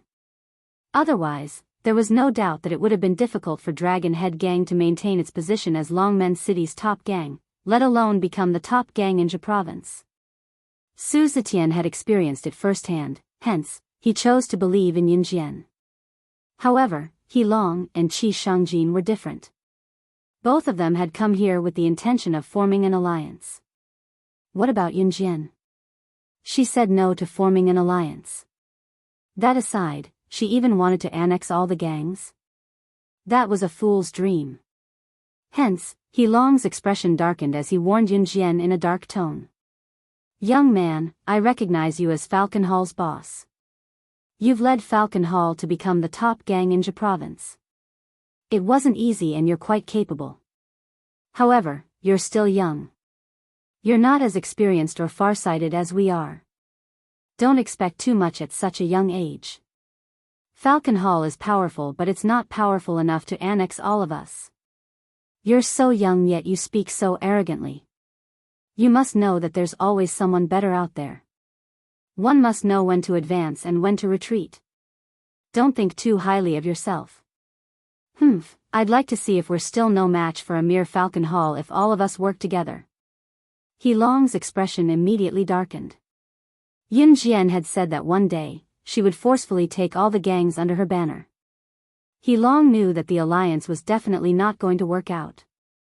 Furthermore, Yun Jian had said that she would forcefully take all the gangs under her banner. Wasn't the Lin Yun Association and the Vast Ocean Association among all the gangs? Since Yun Jian had said so, He Long naturally didn't need to be courteous. Shangjin, let's go. After He Long lectured Yun Jian, he angrily turned around and was about to leave with Qi Shangjin. He Long and Qi Shangjin had originally come to discuss an alliance with Yun Jian. Who knew that Yun Jian would be so insensible and even say such arrogant words? Just as He Long and Qi Shangjin reached the door of the private room and were about to reach out to open the door, Yun Jian's faint voice came from behind them. How dare you act so impudently in my territory? Did I allow you to leave? As she spoke, He Long and Qi Shangjin felt a strong murderous intent coming from behind them. The two of them turned around at the same time and saw two curved knives flying toward them. The knives were thrown far away by the person who threw them, but they were sharp enough to make He Long and Qi Shangjin's expressions change. The two of them dodged to the side, barely avoiding the fatal blow from the small knife.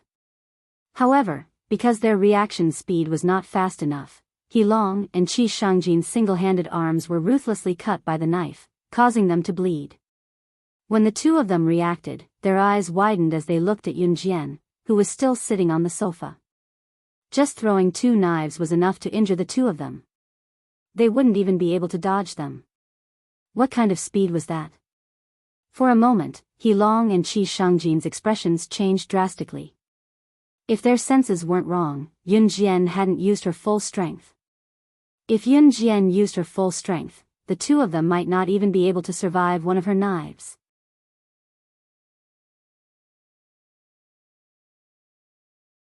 Chapter 1470. He Long and Qi Shangjin went crazy again, but they left with their tails between their legs. In the end, Yun Jian didn't make things difficult for He Long and Qi Shangjin. After all, He Long represented the number one gang in the neighboring province, while Qi Shangjin represented the number one gang in the entire Gan province. The gangs behind them were on the same level as Falcon Hall, so their status couldn't be underestimated. If Yun Jian really killed the two of them, it wouldn't benefit her at all. She wouldn't do something that wouldn't benefit her at all. Seeing the two of them leave the VIP room, Yun Jian narrowed her eyes. She stood on the spot and said to Su Zetian, "Send someone to monitor their every move. Send someone to keep an eye on their every move. In at most a year, I want them to be destroyed." In at most a year, she would lead Falcon Hall to take over all the gangs in Country Z. Su Zetian was in high spirits after hearing Yun Jian's words. He liked Yun Jian's ambition. Yes. Su Zetian nodded. After walking out of Hotel Ding Ding, Yun Jian went home with the birthday present she bought for Qin Yiru. She first returned to the huge villa that she lived in with Ce. Just as she opened the door, a familiar male scent wafted over. The next second, she was hugged by this familiar male scent. Yun Jian wasn't surprised to be hugged by this familiar male scent. She leaned forward and asked, "I thought you couldn't come back." "It's mother-in-law's birthday, so of course I have to come back." Ce was very tall, so Yun Jian's head could barely reach Ce's chin. At this moment, Ce reached out and patted Yun Jian's head. "Young master, can we go downstairs now?" Just as Ce finished speaking, Shui Ying's shout came from upstairs. Ce resisted the urge to slap Shui Ying to death. He reluctantly let go of Yun Jian's body, then shouted from upstairs, "Get down." Shui Ying walked down innocently with Si Luo following behind him. Si Luo was carefully following behind Shui Ying as they walked down from the second floor. Shui Ying even reached out to stroke Si Luo's shoulder as they walked past the stairs. Si Luo looked up at Shui Ying fearfully. She was afraid that if she didn't follow his instructions, she would be called a dumb girl. Hence, Si Luo hesitated for a long time before reaching out and grabbing Shui Ying's outstretched hand. Then, he was carefully led downstairs. "Idiot, hurry up." Shui Ying shouted again when he saw that Si Luo was hesitating to give him his hand. 5:30 p.m. was Qin Yiru's time to get off work. She was busy at home. Gu Junjian was personally cooking. He was wearing an apron and was still cooking in the kitchen. Everything was set up. Yun Yi, Qin Yu, Shui Ying, Si Luo, Xiao Yunzhu, Duan Li, Duanya, and Mo Senator. Almost everyone who was supposed to be there was there. The doorbell rang at 5:45 p.m. Usually, Qin Yiru would have gotten off work at this time, so Yunjian ran to open the door in her slippers. However, when the door opened, the person she saw was not Qin Yiru but Lu Lanhua. This woman was her nominal grandmother, Yun Gang's birth mother. Yun Jian froze. She did not expect Lu Lanhua to be here. She remembered how Lu Lanhua had treated Qin Yiru and how shameless she was back then. Just as Yun Jian was about to chase her away, Lu Lanhua suddenly knelt down in front of Yun Jian and shouted with all her might.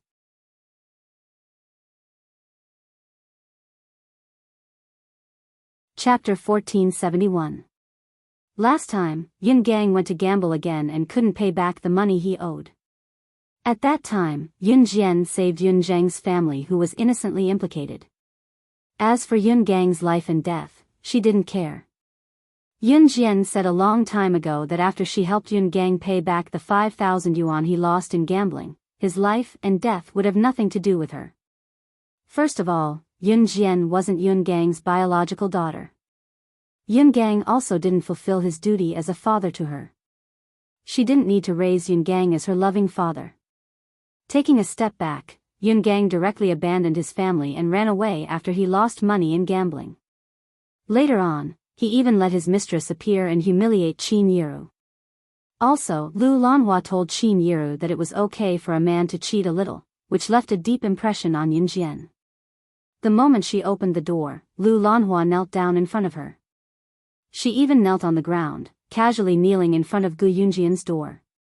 This was a villa area, but even so, there were neighbors nearby who could see the scene of Lu Lanhua kneeling in front of Yun Jian.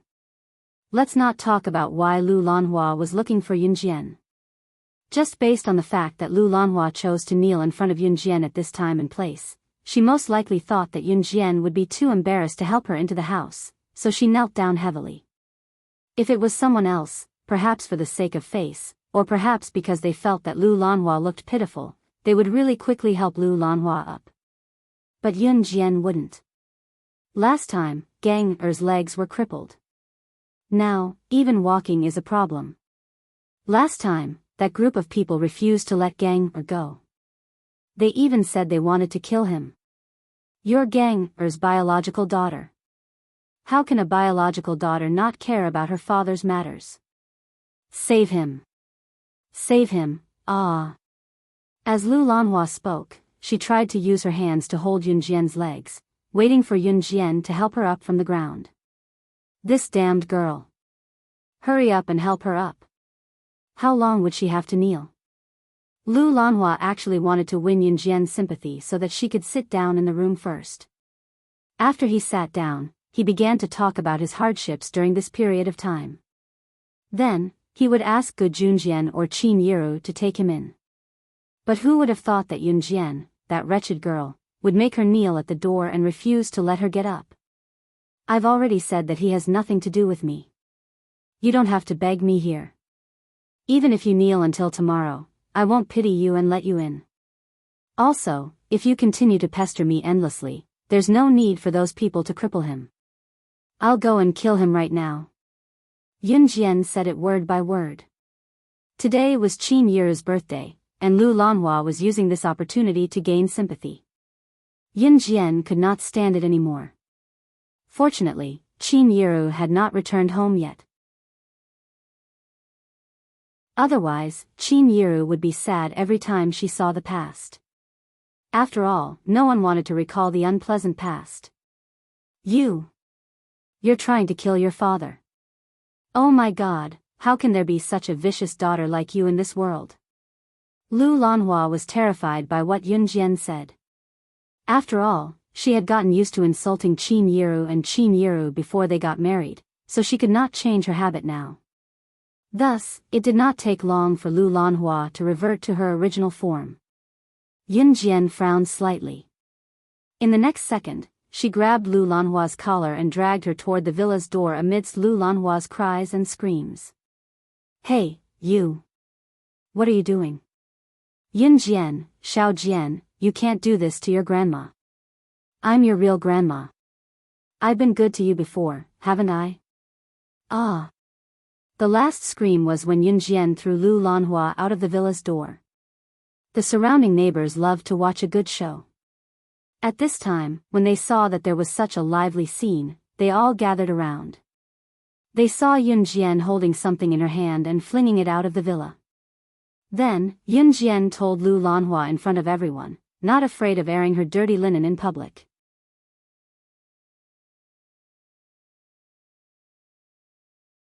Chapter 1472. Yun Jian's words made the neighbors who were watching the show blink. Just as Yun Jian finished speaking, Lu Lanhua simply sat down on the ground and shouted without any hesitation, "Heavens! Is there still any justice in this? She even wants to hit her own grandmother. This is too much. Too much. Everyone, come and judge this." As she spoke, Lu Lanhua beat her own feet and shouted like a homeless person. The only difference was that as she beat her own legs, she added fuel to the fire as she told the story. However, she deliberately omitted the vicious way she had treated Yun Jian and Qin Yiru in the past. Her own father's legs are now crippled. But the two of them are great. One remarried to a soldier and is now enjoying life. The other punched and kicked her own grandmother. Is there still any justice in this? Where are the police? Where did the police go? Quickly call the police over to judge this. All of you are here to bully an old woman like me. Bullying an old woman like me who can't walk properly, where is the justice in this? Lu Lanhua saw that more and more neighbors were gathering around Qin Yiru's house, and her shouts became louder and louder. Those who didn't know would really think that after Yun Gang's legs were crippled, Qin Yiru saw that Yun Gang was crippled, then turned around and married Gu Junjian. Yun Jian, on the other hand, stopped her grandmother from entering the house. Before Yun Jian could explain, Lu Lanhua's words had already caused the surrounding crowd to point and gossip. "TSK, I didn't expect Officer Ge's current wife to be such a woman. I was wondering why Officer Gu suddenly got married after divorcing his ex-wife for so many years. This new wife even has a family to feed. I heard that he married her from a poor village. TSK. I reckon that Officer Gu got married to her because he was set up, right? I think she is an indecent woman herself. She even abandoned her husband who can't walk properly. I think this kind of woman should be drowned in a pig cage." That's right. I didn't expect Qin Yiru to be that kind of person. In the past, when he met us, he was still fine. Who would have thought that in the end, we really don't know his true nature. Whether it was in the countryside or the city, there was no lack of gossipy women. Whenever something happened to a family, these gossipy women would immediately pop out to gossip. These days, whether it was in the countryside or in the countryside, women who abandoned their original husbands and ran away with other men were especially ostracized.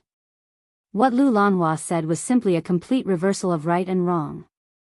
Lu Lanhua thought that Yun Jian and Qin Yiru wanted to get rid of her and Yun Gang. There was no way. How could his granddaughter really ditch him just because she had become rich and started a company? They are related by blood. Moreover, Yun Jian's legs were broken not long ago. Now, he couldn't even afford to go to the hospital to see a doctor. Lu Lanhua was thinking that Yun Jian wouldn't pay. Then she would make a fuss. Great.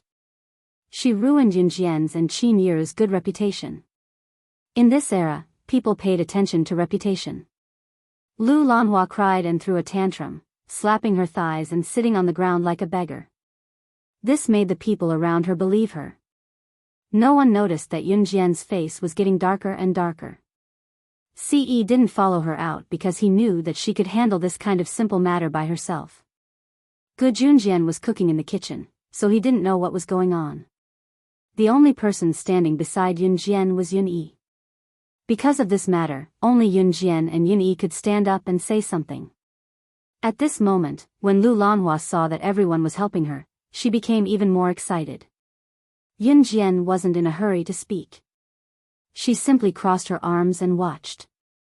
It was only when Lu Lanhua was done crying about all the hardships that never happened that Yun Jian's cold voice rang. Are you done? This simple sentence made Lu Lanhua shiver. However, when Lu Lanhua saw that there were so many people around, she felt that Yun Jian wouldn't dare to do anything to her. Hence, Lu Lanhua said, how can I be done? Your mother is AB*TCH who abandoned her husband. Lu Lanhua was doing this because she thought that Yun Jian was rich now. If she made a scene, Yun Jian would feel that it was bad for her reputation. Hence, she would probably give her some money to stop her from talking. However, before Lu Lanhua could finish speaking, Yun Jian took a step forward in front of everyone.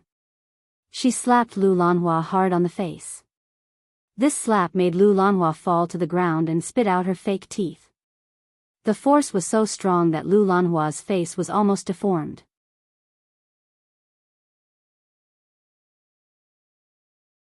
Chapter 1473. Everyone was shocked. No one expected Yun Jian to hit Lu Lanhua. After all, a granddaughter hitting her grandmother would be scolded for being unfilial. In the words of the villagers, such a fierce daughter would never be able to get married in the future. One of the older aunties saw Yun Jian slap Lu Lanhua to the ground. She immediately scolded Yun Jian and ran over to help Lu Lanhua up. "Oh.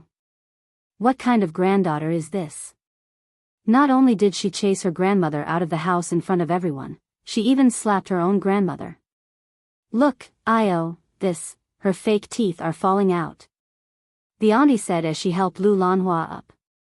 The auntie thought that Lu Lanhua was telling the truth, so she scolded Yun Jian as she spoke. Coupled with Lu Lanhua's words, everyone felt that Yun Jian was the one in the wrong. "Grandma, I'm calling you Grandma again today because you really treated me well in the past." "Yes. You did treat me well. But ask yourself honestly, have you ever been good to my mother and sister?" Just as Lu Lanhua was twisting the truth and talking about her own public opinion, Yun really couldn't stand it anymore, so he spoke up. The moment Yun spoke up, the gossipy women who were speaking up for Lu Lanhua all stopped talking and looked at Yun. However, Yun continued to speak. "When my mother divorced my father's legs weren't crippled yet, right? The 2 houses in our hometown were built with the money that my mother worked hard to earn for more than 10 years. During the divorce, my mother didn't take a single cent and left with my sister and me. My father gambled for more than 10 years. Whenever he came home, he would steal the money that my mother worked hard to accumulate and return to the casino. When did he ever care about us? When did he ever care about my mother? When school started last year, my father gambled again. He lost the bet and even gave the loan sharks a loan. The loan sharks came to my house and even had designs on my sister. Where were you at this time? Where was my father? My mother was able to accept all of that, but what did my father do with the money he won from gambling? Not only did he mix around with a mistress, but he also brought all the money from the family to the mistress's house. My mother has never done anything wrong to my father. Dad brought all of this upon himself. He made a bet himself, so he deserves to have his legs crippled." Yun clenched her fists and roared the last sentence with a complicated expression.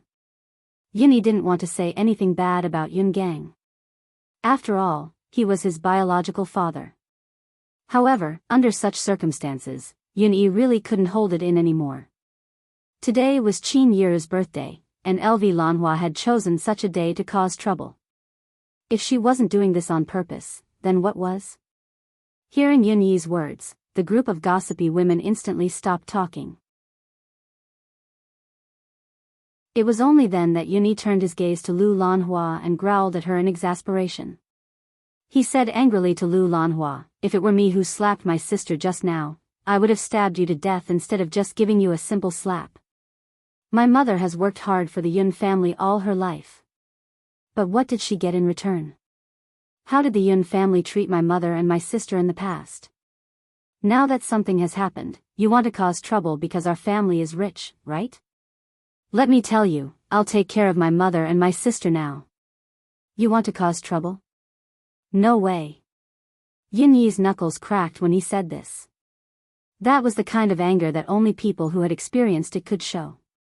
The surrounding people were dumbfounded, especially the gossipy woman who had just said that Yun Jian wasn't a good person. Even Lu Lanhua was speechless. No one had expected that Yun Yi, who had always been obedient and polite to everyone and had excellent grades, would say such things in order to protect Qin Yiru and Yun Jian.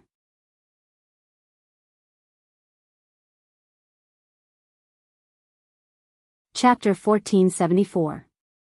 Although Yun Yi's words sounded a little extreme, the people around him could tell what he was implying. Lu Lanhua was completely a vicious mother-in-law. In the past, she abused her daughter-in-law Qin Yiru. Now that Qin Yiru had married well and her daughter and son were successful, she shamelessly came to ask for money. She was simply a shameless old woman. The gossipy women present were generally women who had experienced fierce battles with their mothers-in-law. Generally, the relationship between mothers-in-law and daughter-in-law was not good, unless the mother-in-law was a very cultured woman who would not be calculative. Therefore, the gossipy women especially hated unreasonable mothers-in-law. And just as Lu Lanhua's image as a vicious mother-in-law was established, the surrounding people who were watching the show began to point at Lu Lanhua. Those gossipy women simply rushed into the house, took all kinds of vegetables and eggs, and threw them at Lu Lanhua. The auntie who reached out to help Lu Lanhua had already helped Lu Lanhua up. Now that she heard Yun Yi's words, she directly let go of her hand that was supporting Lu Lanhua. That was not all. The auntie directly pushed Lu Lanhua to the ground again, and then cursed at Lu Lanhua. Great! So the slut is you, old woman. I was wondering, Qin Yiru is usually modest and amiable, how could she become like what you said? Damned old woman, get lost. Get out of here. Your skin is really thick. You actually have the nerve to come here and ask Qin Yiru for money. Get lost. Damned old woman. Get out of our villa district. People like you don't deserve to come here. Similar curses like this were endless. What was more frightening was that these gossipy women even ran home to take all kinds of vegetables and eggs, and ran out to throw them at Lu Lanhua. Great, all of you. Just you wait. All of you are trash. Scum of society. You even want to hit an old woman.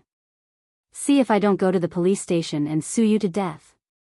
Lu Lanhua crawled up from the ground in a disheveled manner, brushing away the eggs and vegetables that were thrown at her face as she cursed back at Yun Jian, Yun Yi, and the other gossipy women who were throwing rotten eggs at her. Lu Lanhua was never the kind of old woman who would bow down. She was famous in Xinjiang town for her shrewdness. Of course, Lu Lanhua would not go to the police station to sue them. She was only doing this to find a chance for herself to slip away. As he walked, he continued to run. His face was filled with extreme hatred. It was the appearance of someone who refused to change despite repeated admonitions. Once Lu Lanhua was far away, the people around her, including the gossipy women who had insulted Qin Yiru, came over to apologize to Yun Jian and left. Not long after they left, they were back, came back from the entrance. Came back when they saw Qin's.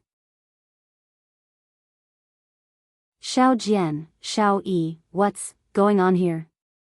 Qin Yiru asked curiously when she saw the vegetables scattered on the floor and the egg with its yolk cracked open.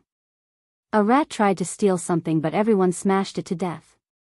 Mom, let's go home. Yun Jian pulled Qin Yiru's hand and headed home. Yun Jian only gave a brief explanation about the battlefield just now. Qin Yiru had long forgotten that it was her birthday today. She nodded and followed Yun Jian home. The moment she stepped through the door, Qin Yiru saw a variety of dishes on the dining table at home. The variety of dishes was enough to hold a wedding banquet. Qin Yiru was dumbfounded when she saw it. She turned to ask Yun Jian, Xiao Jian, what's the program today? Mom, it's your birthday today. Yun Jian curled her lips into a smile and nodded. So, happy birthday, Mom. Qin Yiru was flabbergasted when she heard that. Gu Junjian had already taken the last big cake out from the kitchen and told Qin Yiru, honey, happy birthday. This is the first birthday I'm celebrating for you. I'll celebrate your birthday with you every year from now on. When Qin Yiru heard Yun Jian and Gu Yunjian's words, she realized at once that her daughter and husband had given her the cold shoulder in the morning to give her such a big surprise.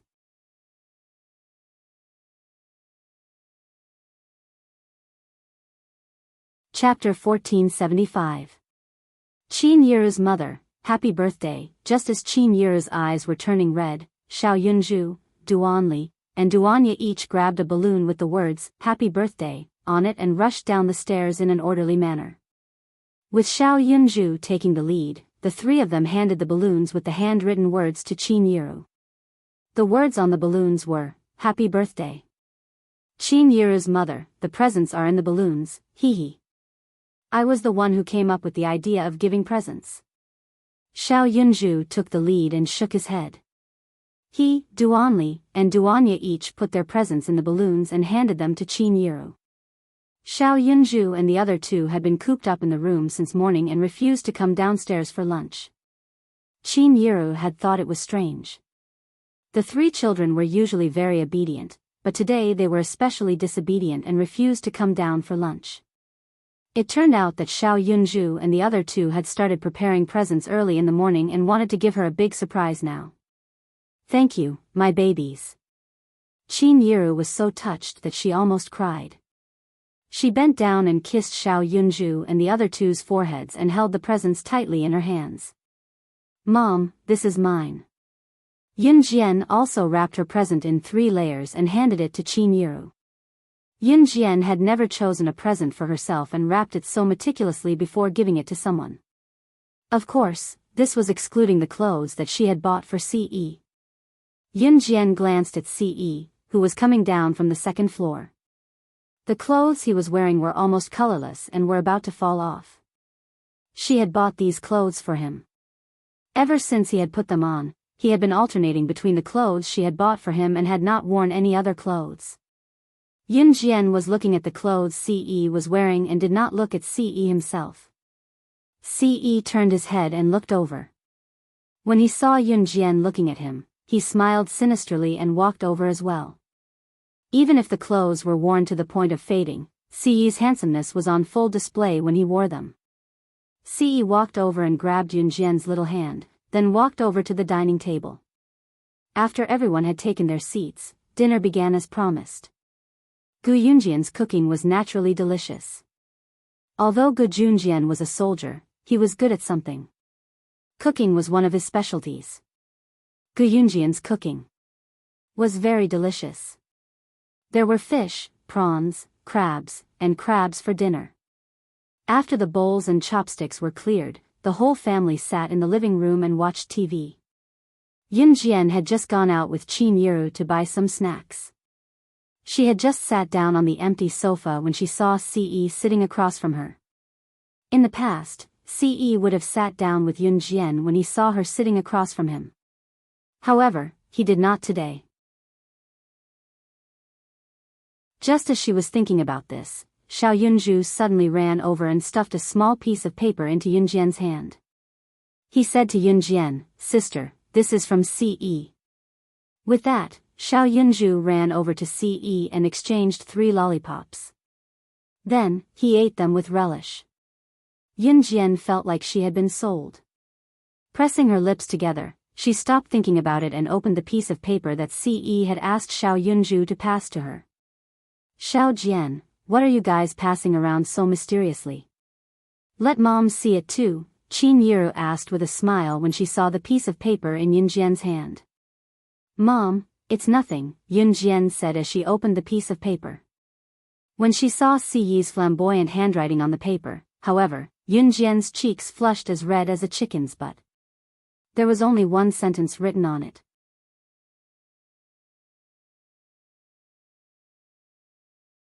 Chapter 1476. Looking at the line, especially when Qin Yiru asked Yun Jian to show her Ce's note just now, Yun Jian was stunned. Yun Jian's cheeks flushed uncontrollably. "Mom, I'm going to the washroom." Yun Jian hurriedly slipped away. A note. Qin Yiru really wanted to see what Ce wrote for her daughter. However, Yun Jian didn't give her the chance. She hurriedly walked to the washroom on the 2nd floor. She returned to her room to use the washroom. Gu Yunjian's house was a villa. Every bedroom here had its own washroom. Anyone with a discerning eye could tell that something was wrong when Yunjian returned to her room to use the washroom. After all, there was a washroom on the first floor. Just as Yunjian finished speaking, Ce, who was sitting on the sofa, stood up and walked towards Yunjian. He even found a brazen excuse for himself. I'm going to change my clothes. If Shuang wasn't afraid of being thrown into the Amazon forest by Ce, he would have stood up and ridiculed him. Young master, you just changed into the clothes that young mistress bought for you. Now you're going to change your clothes again? Bullsh *T. Change into a sweater. To hell with it. Changing clothes was a lie. Running to find young mistress was the real reason. In fact, everyone there had seen it and knew that Ce was spouting nonsense. However, no one exposed him. Yunjian ran upstairs with the paper written by Ce that made her blush. Just as she was about to close the door to her room, a slender hand pressed against the door. She looked up and saw Ce's face that was so handsome it was unreal. Don't come in. I need to use the washroom. Yunjian didn't want to see Ce at this moment. Hence, she found an excuse to avoid him. She didn't need to use the washroom at all. She just didn't want to see him in such an awkward situation. Then I'll wait for you in the room. Ce didn't wait for Yunjian to reply. He slipped into the room and closed the door behind him. Ce knew that Yunjian didn't want to use the washroom at all. Hence, when Yunjian turned around, Ce hugged her from behind. In a few moves, he pressed Yunjian's chest down and her butt onto the bed. Yunjian was caught off guard. By the time she reacted, a certain part of Ce's body was already pressed against her butt. Get up. I need to use the washroom. Yunjian struggled, but Ce didn't let go. The naughty hand hugged her waist from her back and slowly moved upwards. In the end, it circled around two plump areas. Xiao Jian, don't move. I'll just hug you. Ce bent down and whispered into Yunjian's ear. It wasn't the first time he had hugged her anyway. However, Yunjian clearly felt her bra being pushed up by a hand that grabbed her breasts at close range and squeezed gently. Let go. If you don't, Yunjian turned to push Ce away. 3 sneaky voices came from the corridor outside the door. Gij must be having an affair with Jijia. We have to catch them. The teacher said that they'll be sent to the police station if they're caught having an affair. Xiao Yunju's confident voice rang out. Then we mustn't let them escape. Duan Li's voice rang out. Hearing Xiao Yunju and the other two's footsteps, Yunjian dared not even breathe loudly, but she still pushed Ce, trying to get Ce to stand up. As she pushed, however, Yunjian's hand was placed very low because she couldn't lift it. As she pushed, her hand suddenly slid over a certain part of Ce's swollen part. The part that was pressed against her but actually grew thicker.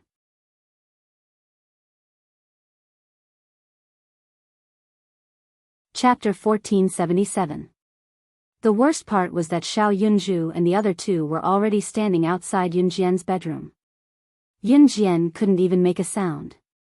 If she were to say anything now, Xiao Yunju and the other two would hear her. Ce's breath instantly became heavy. He was a righteous young man who had never had sex before. He had never even touched a woman's hand before. This time, the woman he loved was lying in front of him. If he could resist, he might as well change his name to woman. He reached out and hugged Yunjian. At this moment, Xiao Yunju, who was standing at the bedroom door, spoke again. I'm sure that big brother Ce is in big sister's room. Should we rush in now to catch them in the act or wait for them to come out? I see that the police always rush in to arrest people. Should we rush in too? Duanli suggested. That's impolite. Our teacher said that we can't be so impolite. At this moment, Duanya spoke in a serious tone as if she was reading a book. Her words were especially loud. Xiao Yunju and Duanli spoke softly. They knew that they had to speak softly because big sister and big brother Ce would hear them. However, Duanya was still young, so she spoke loudly. The moment Duanya spoke, Duanli hurriedly covered Duanya's mouth and whispered, "Shoo. Shoo. Don't speak so loudly. Big sister and big brother Ce can hear you in the room." In fact, Yunjian and Ce had heard them a long time ago. Even though Xiao Yunju and the other two spoke softly, Yunjian and Ce could still hear them. Yunjian's expression darkened when she heard Yunju and the other boys talking about her and Ce as if they were really having an affair behind everyone's back. Xiao Yunju and the other two waited outside the door for more than 10 minutes. Ce and Yunjian maintained the same posture for more than 10 minutes. Ce, who was burning with lust from Yunjian's teasing just now, calmed down. If it weren't for Xiao Yunju and the other two guarding the door, Ce wouldn't have cared that Qin Yiru and Gu Junjian were still awake when Yunjian accidentally touched his manhood. He probably wouldn't have been able to hold himself back and would have ked Yunjian. The piece of paper that he had stuffed into Yunjian's mouth earlier was the best proof of his desire. At this moment, Qin Yiru's voice came from the bedroom door. "Xiao Zhu, why are the three of you standing here? I've already bought the snacks for you. Hurry up and go downstairs to eat." "Ha ha ha, Mother Qin, we got it." Xiao Yunju and the other two acted as if they had been caught doing something naughty. The three of them quickly ran downstairs, fighting to be the first to go downstairs. Children were like this, innocent and naive. More than 10 minutes later, Yunjian and Ce had also tidied up their clothes.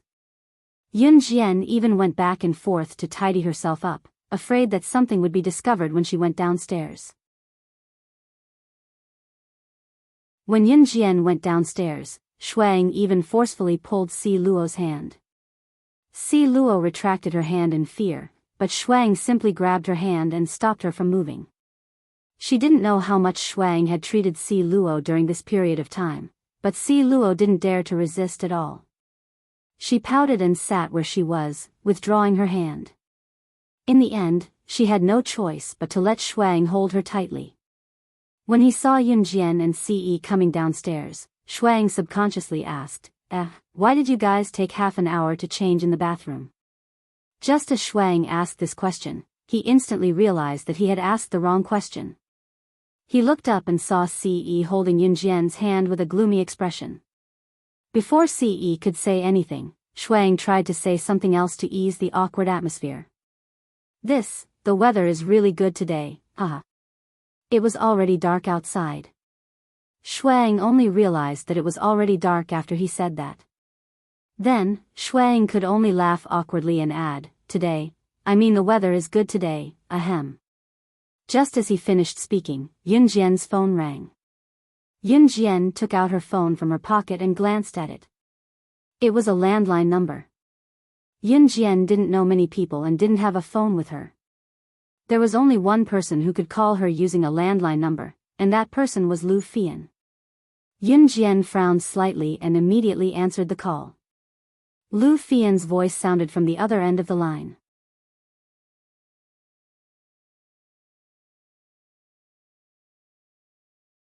Chapter 1478. Wang Cancan was in trouble.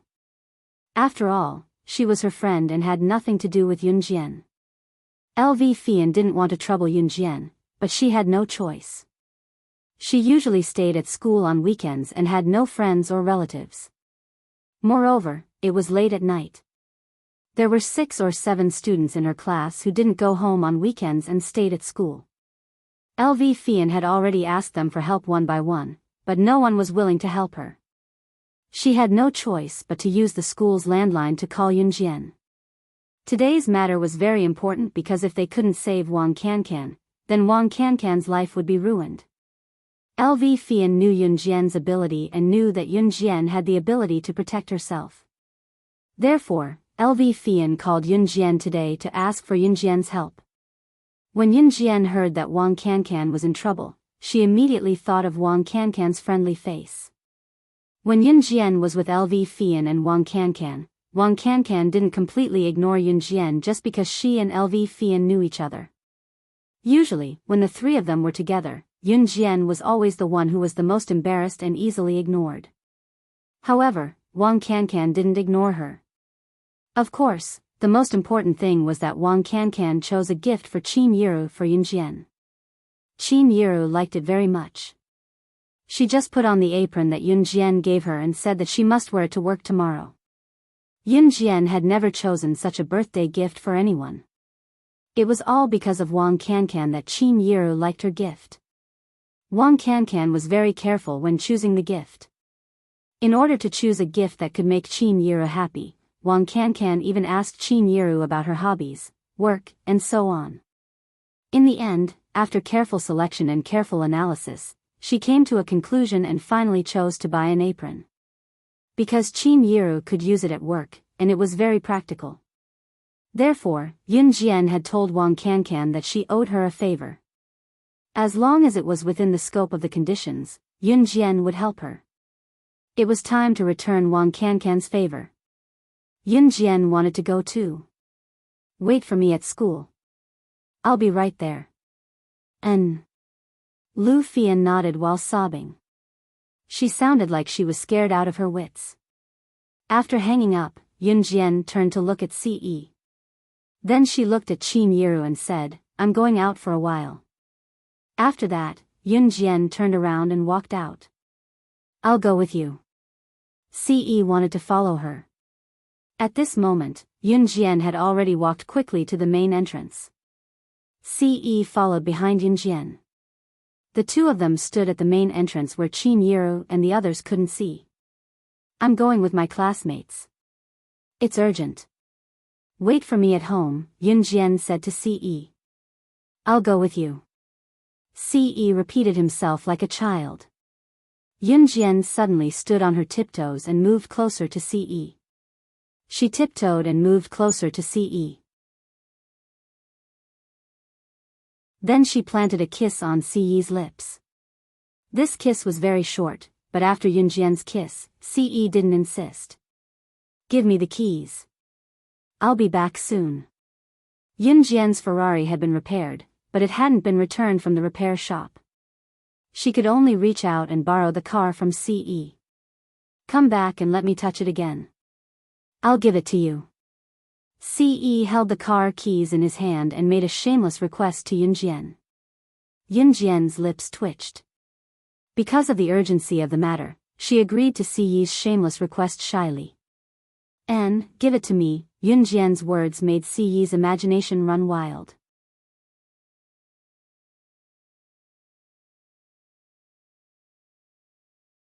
Chapter 1479. When Yun Jian drove to Lu Fian's school gate, she saw that the girl was already waiting for her not too far away. Lu Fian's small and delicate face was scrunched up tightly. Lu Fian was still the same as before. If something happened to her friend, she would not sit idly by. When she had just been reborn, the first person Yun Jian met who helped her in Xinjiang town's toilet was Lu Fian. Lin Mengyu, who went against Yun Jian back then, was the daughter of Xinjiang town's principal, but Lu Fian was not afraid of offending Lin Mengyu. Even if she would be implicated, Lu Fian helped her. Yun Jian liked Lu Fian's personality as her friend. "Get in," Yun Jian said to roll down the window. Lu Fian did not think much about how Yun Jian knew how to drive a car because she was worried about Wang Cancan. She told Yun Jian once she got in. "Xiao Jian, something happened to Cancan. She called me half an hour ago when she was in the toilet and said that Senior Duan Ming wanted to take her to a hotel, but she wasn't willing. Senior Duan Ming said that they wouldn't do anything if they went to a hotel, so she agreed. I didn't think much about it at the time because Senior Duan Ming's conduct in school is still decent. I called Cancan later and realized that I couldn't get through to her phone. Just now, a girl who stayed over in our class said that Duan Ming's family was poor, so he often used his good looks to seduce girls. He abducted girls from school to a hotel and contacted some shady young men to sell the girls' virginity. Listen, the girls who were sold were sullied by more than 10 men in one night. The girls didn't dare to speak about it because the men forced them to take drugs and made them addicted to drugs. Some girls were originally good girls, but because they were addicted to drugs, once the drug addiction kicked in, those girls were originally clean and honest girls, but because of this damn drug addiction, they even went to nightclubs to sell their bodies. My classmate told me just now that a girl in our school received 5 customers a night because of this. Speaking of this, Lu Fian was already a little scared. At the same time, she hated drug traffickers. Drug traffickers were one of the most detestable people in the world. They only cared about their own profits, but they would do anything to harm other people's families. This kind of scum can only die, Yun Jian said. Then she stepped on the accelerator and went to the hotel that Lu Fian mentioned. Fortunately, Wang Cancan had told Lu Fian about the hotel where he and Senior Duan Ming had booked a room. Tomorrow Red Hotel. As soon as they entered the hotel, Yun Jian and Lu Fian asked the receptionist for Wang Cancan's specific room and went to the hotel. It was room 319. In the easternmost corner of the 3rd floor. On the easternmost staircase and elevator on the 3rd floor, there was a group of more than 10 people. They seemed to be accomplices. Outside the hotel, Duan Ming was squatting on the ground with his hands on his head. It was obvious that he had done something bad. Once this is done, you will be rewarded handsomely. A man at the side patted Duan Ming's head. He did not treat Duan Ming as a human at all and threw down a large pile of RMB from Duan Ming's head. Brother Xiong, how long has Mao Doer been in there? When will he be done? We brothers can't wait any longer. One of the men pulled up his pants and asked the man who was throwing money at Duan Ming. What's the rush? We just went in. Just as the man finished speaking, 2 figures ran up the stairs. Yun Jian and Lu Fian had clearly heard what the man had just said. They were already certain that Wang Cancan was in the hotel. Wang Cancan is inside? Yun Jian walked over to the hotel. Asking this question was just a slip of the tongue from Yun Jian's mouth. Who are you? Seeing that Yun Jian actually knew about Wang Cancan, the man immediately raised his voice. I will only give you 1 second to consider. Hand over Wang Cancan, or else none of you will leave today. All of you will die. Yun Jian glanced at them from the corner of his eyes, his sharp eyes causing the dozen or so people present to be stunned.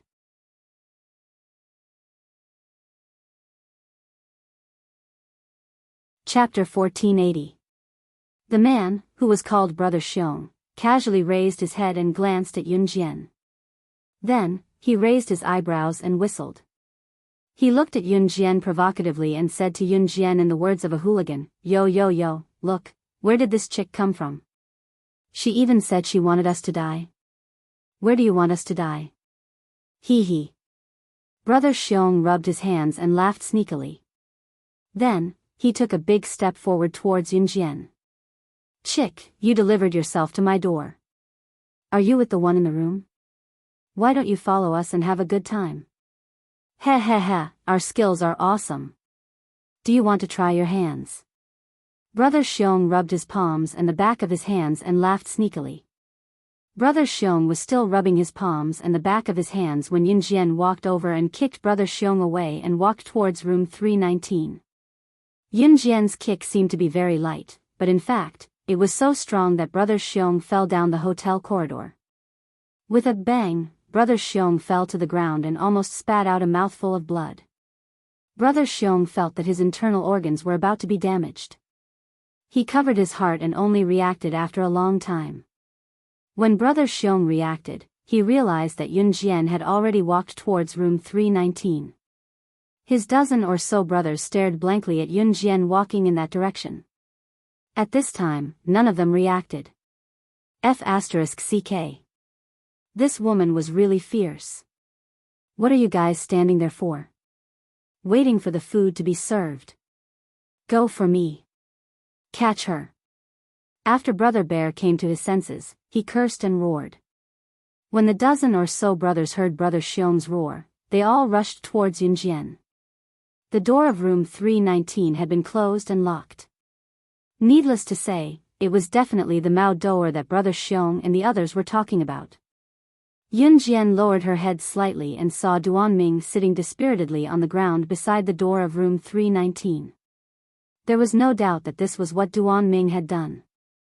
Duan Ming's family was poor, and he was the kind of family that couldn't even support his family. It was precisely because of this that he started to deceive girls, and used his handsome appearance to attract their attention everywhere. Normally, when a girl heard Duan Ming's request to get a room, she would follow him over. Then, Duan Ming would naturally charm the girl and call out these hooligans from society, and sully them. But Wang Cancan liked him, and had even mustered up the courage to confess to him yesterday, saying that she had completely fallen in love with him since junior high school. When Duan Ming heard Wang Cancan's confession, he thought that Wang Cancan would definitely agree to his request to get a room at the first possible moment. Who would have thought that Wang Cancan wouldn't agree to go at first? Later on, Duan Ming said that it was just a room, and the two of them wouldn't do anything. Only then did Wang Cancan go to the toilet and get a room with him. What happened next was more or less the same.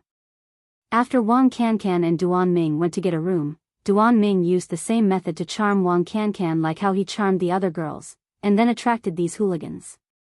Now that their souls had returned to reality, just as Yun Jian walked to the door of room 319, Brother Xiong's group of brothers surrounded Yun Jian. The door of room 319 was locked. Standing there, Yun Jian was like leaning against a wall and being surrounded by these people. Brother Xiong wiped his mouth and chuckled. "Ha, let's see where you can run to now." Without the key to room 319, no one could enter. At least, that was what Brother Xiong thought. Everyone present thought the same. Xiao Jian. Lu Fian had witnessed Yun Jian's ability, but she still called out worriedly as she stood outside the circle and watched Yun Jian being surrounded by the crowd. "Of course, I'm going to open the door and escape," Yun Jian said with a light press of her lips. "Pfft. What did you say?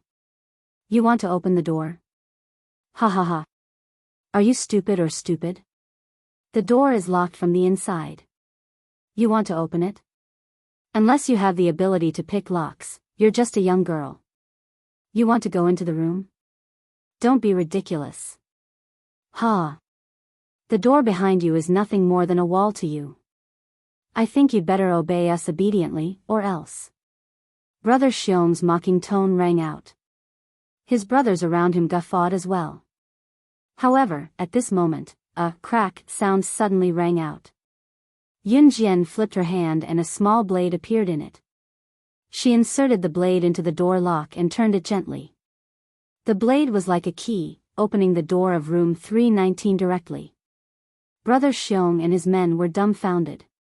Brother Xiong, who had been guffawing earlier, was now dumbfounded. His laughter stopped abruptly. She had really opened the hotel door. Did this mean that she really knew how to pick locks?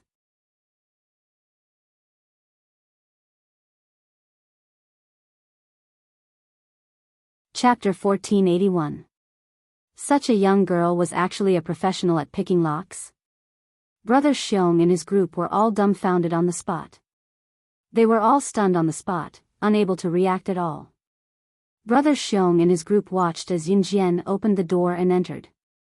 By the time they reacted, Yun Jian had already broken the door and entered. "Stop. Stop right there." Only then did Brother Xiong and the others react. Yun Jian had already walked through the door. He shouted loudly, and then chased closely behind Yun Jian's footsteps. 5 minutes ago, room 319. Inside the room. Wang Cancan had just woken up when he found himself lying flat on the hotel bed. "Senior Duan Ming? Senior Duan Ming." Wang Cancan shouted twice and realized that her mouth was dry. She raised her hand and gently placed it on her forehead, but felt that her hand was quite heavy. "Yo, the little beauty has already woken up?"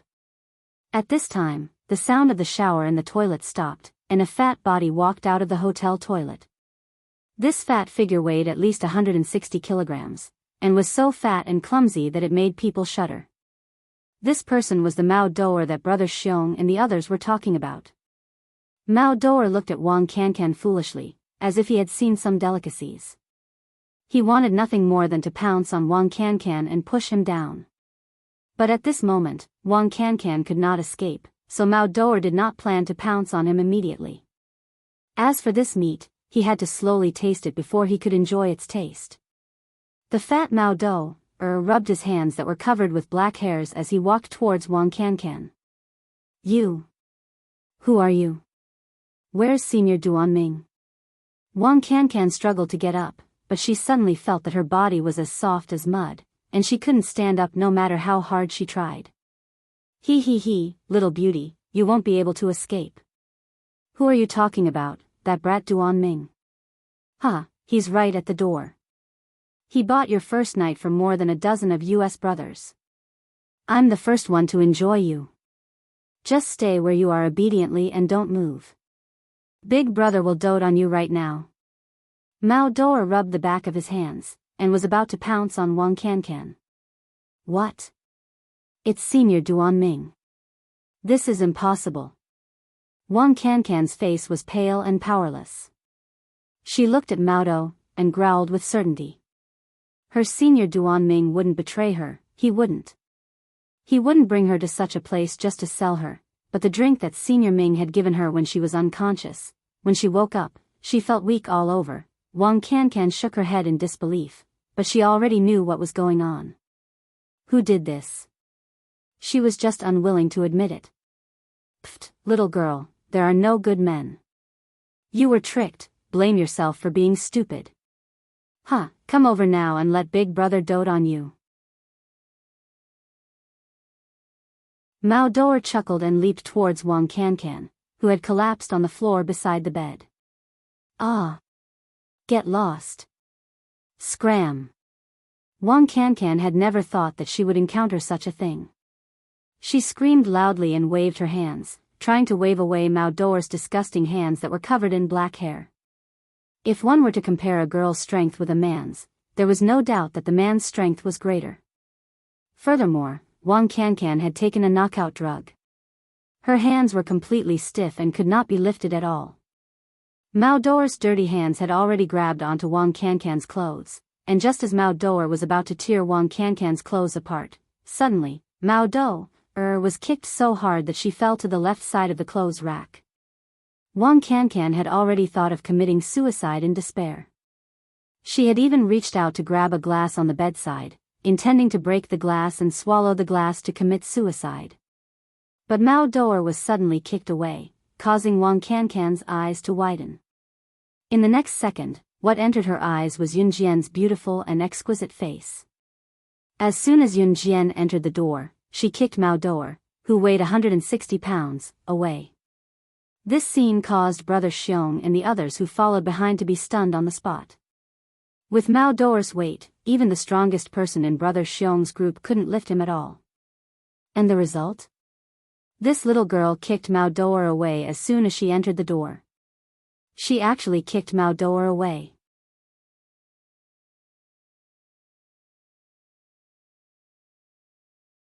Chapter 1482.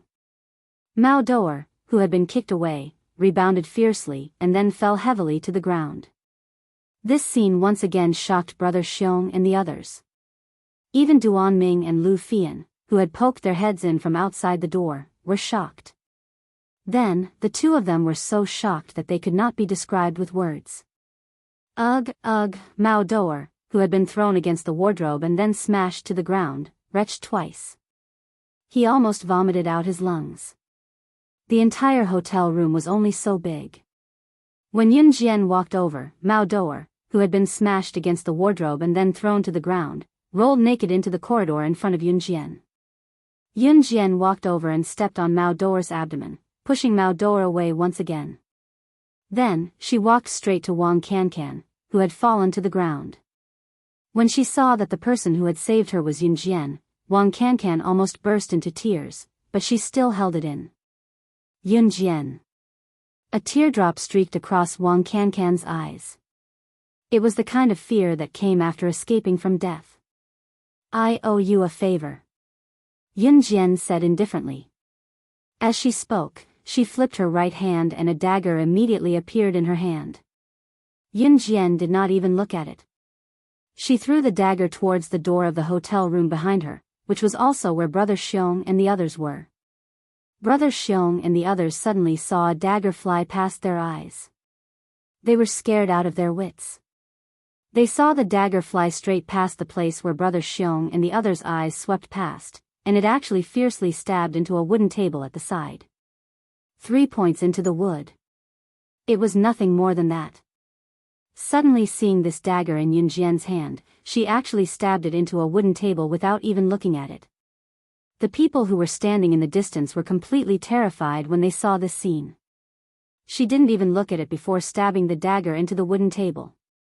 3 points into the wood. If the table was replaced with the heads of everyone present, none of the people present dared to imagine what would happen to them if that were to happen. This little girl was not human at all. She was a devil.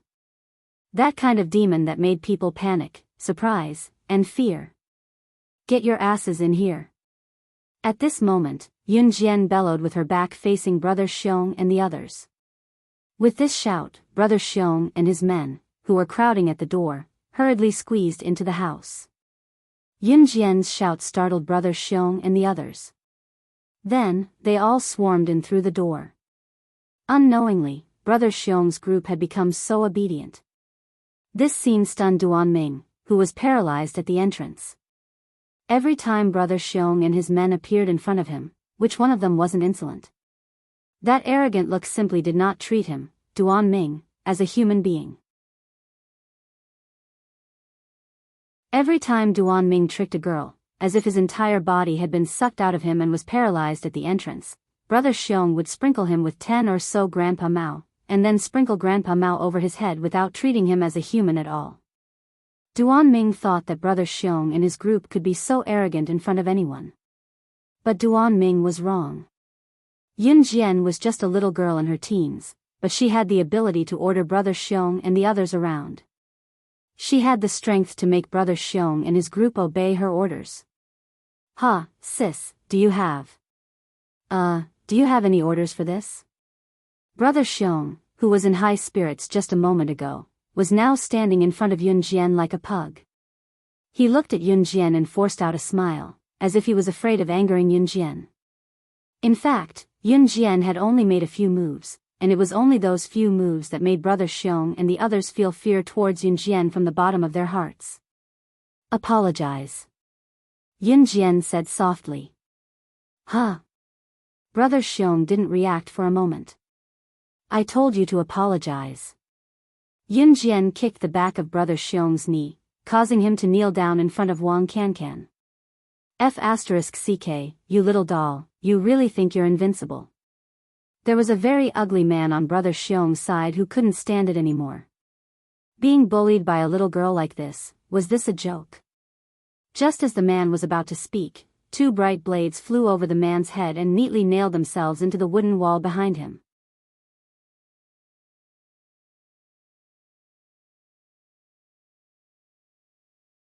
Chapter 1483. That blade had flown right over his head. Then it nailed into the wooden wall behind the man. At this moment, the man was so scared that he was completely dumbfounded. He turned around in a daze and looked at the 2 blades that had flown into the wooden wall. His eyes were lifeless. How many years of training would it take to achieve such a superb throwing knife technique? Moreover, did such a throwing knife technique really come from the hands of a young girl in her teens? It seems that all of you are very unconvinced. Then I can only use extreme methods to resolve today's matter. Yun Jian clenched her fists. Her red arc rose, and her entire person was like a god of death from hell, causing people to be terrified. Kacha kacha, Yun Jian clenched her fists, and a series of crisp sounds came from the bones of her fingers. This scene scared Brother Xiong out of his wits. He was afraid that he would be implicated, so he shouted at the brothers behind him, "All of you, apologize to Laozi. Quick! You bunch of useless pigs." With that, Brother Xiong hurriedly stood up, and then bent down to apologize to Wang Cancan. I apologize. It's all our fault today. It's all our fault. It's our fault. It's our fault. We deserve to die. Damn it. As Brother Xiong spoke, he even stretched out his hand and slapped himself on the face. At the same time, Brother Xiong's attention was always on Yun Jian, as if he was afraid that Yun Jian would kill him. Scram. Yun Jian said indifferently to Brother Xiong and the others. Then, she took off her coat and let Lu Fian drape it over Wang Cancan's body. Hey! Hey! I'll scram, we'll scram. Hearing that Yun Jian did not care about this matter, Brother Xiong and the others decided to escape first and come back to settle the score with Yun Jian next time. When they passed by the main entrance, Brother Xiong even pointed at Duan Ming, as if to say, just you wait. Wang Cancan did not cry. She was very strong, but she glared fiercely at Senior Duan Ming who was sitting at the door. Her Senior Duan Ming, the Senior Duan Ming she loved the most, was actually that kind of person. Back then, she had fallen in love with Duan Ming because she was in the same school as Duan Ming in junior high. One time, during physical education class, her ping-pong ball had accidentally fallen into a smelly ditch in the school. Duan Ming was the only one who saw that she was in trouble and stood up to help her pick up the table tennis ball from the smelly ditch. At that time, Duan Ming was honest, well-behaved, and excellent in his studies. Wang Cancan silently liked him. When he reached high school, he even deliberately found out from others about the school that Duan Ming planned to enter, and then secretly entered the same high school as Duan Ming. However, Wang Cancan never have imagined that a person's living environment could change a person's mentality. Perhaps in the beginning, Duan Ming was an honest and well-behaved person, but living in a family that didn't even have enough to eat, if there was a job that could let him eat his fill, or even do bad things, Duan Ming would definitely do it without even thinking about it. Cancan, it's fine. It's fine. Let's go. Lu Fian put on her coat and glared fiercely at Wang Cancan who was on top of Duan Ming at the entrance. She reached out and hugged Wang Cancan, patted Wang Cancan's back lightly, and whispered a few words. I'll send you back to school. Yun Jian had already retracted the dagger and throwing knife that she had thrown out. These daggers and throwing knives could be recycled and reused.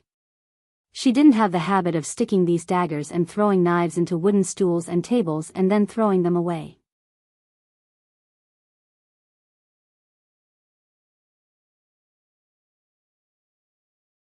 Chapter 1484. Yun Jian did not understand Wang Cancan's feelings nor did she know how to comfort him. In the end, she left after sending Wang Cancan and LV Fian to school. Before she left, LV Fian thanked Yun Jian on behalf of the groggy Wang Cancan. Xiao Jian, today is really. I don't know what to do if it wasn't for you, as long as he's fine, Yun Jian replied. I'll help Cancan back to his dorm then. Drive slowly when you get back later. Don't get caught by the traffic police. LV Fian reminded softly as Yun Jian was an underage driver. Yun Jian nodded and returned to her Lamborghini sports car. She only left when she saw LV Fian helping Wang Cancan into the school gate. On her way home, she received a call from Su Zetian. Yun Jian was now developing her legitimate business and mafia business. Her legitimate business was New Cruise while her mafia business was Falcon Hall.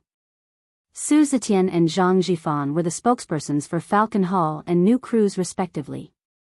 Without Yun Jian around, Falcon Hall and New Cruise were supported by them. Su Zetian called to say that he had found out about the mafia that He Long and Qi Shangjin were in. Zhang Jifan came over to report to Yun Jian about New Cruise's recent sales trend as well. Ding ding bar, wait for me at the usual spot. Yun Jian told Su Zetian and hung up the phone.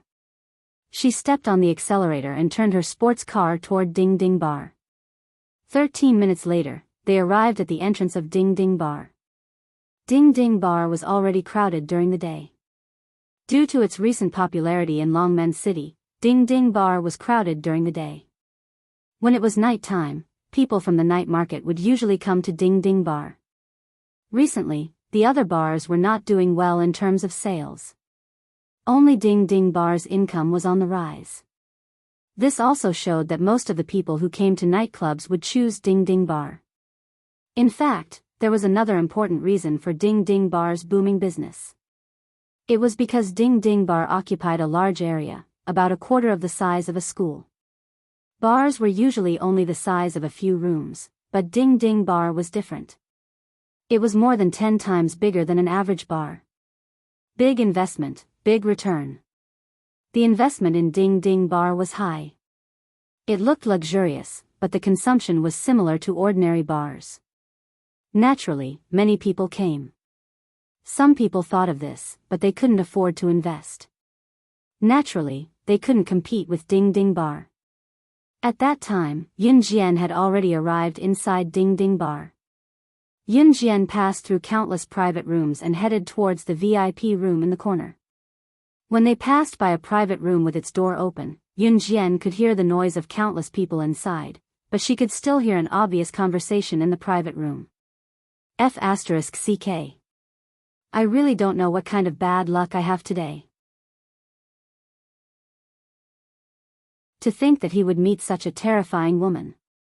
F***CK, I'm going to F***CK her to death. I'm not convinced. Yo, Brother Bear, what kind of person can make you so angry? Listening to your tone, could it be that the person was a woman? Why don't we brothers go a few rounds and F***CK her to death? We have hundreds of brothers here. Are you afraid that we can't F***CK a woman to death? We'll definitely vent our anger.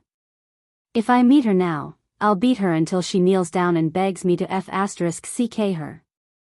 Ha ha ha.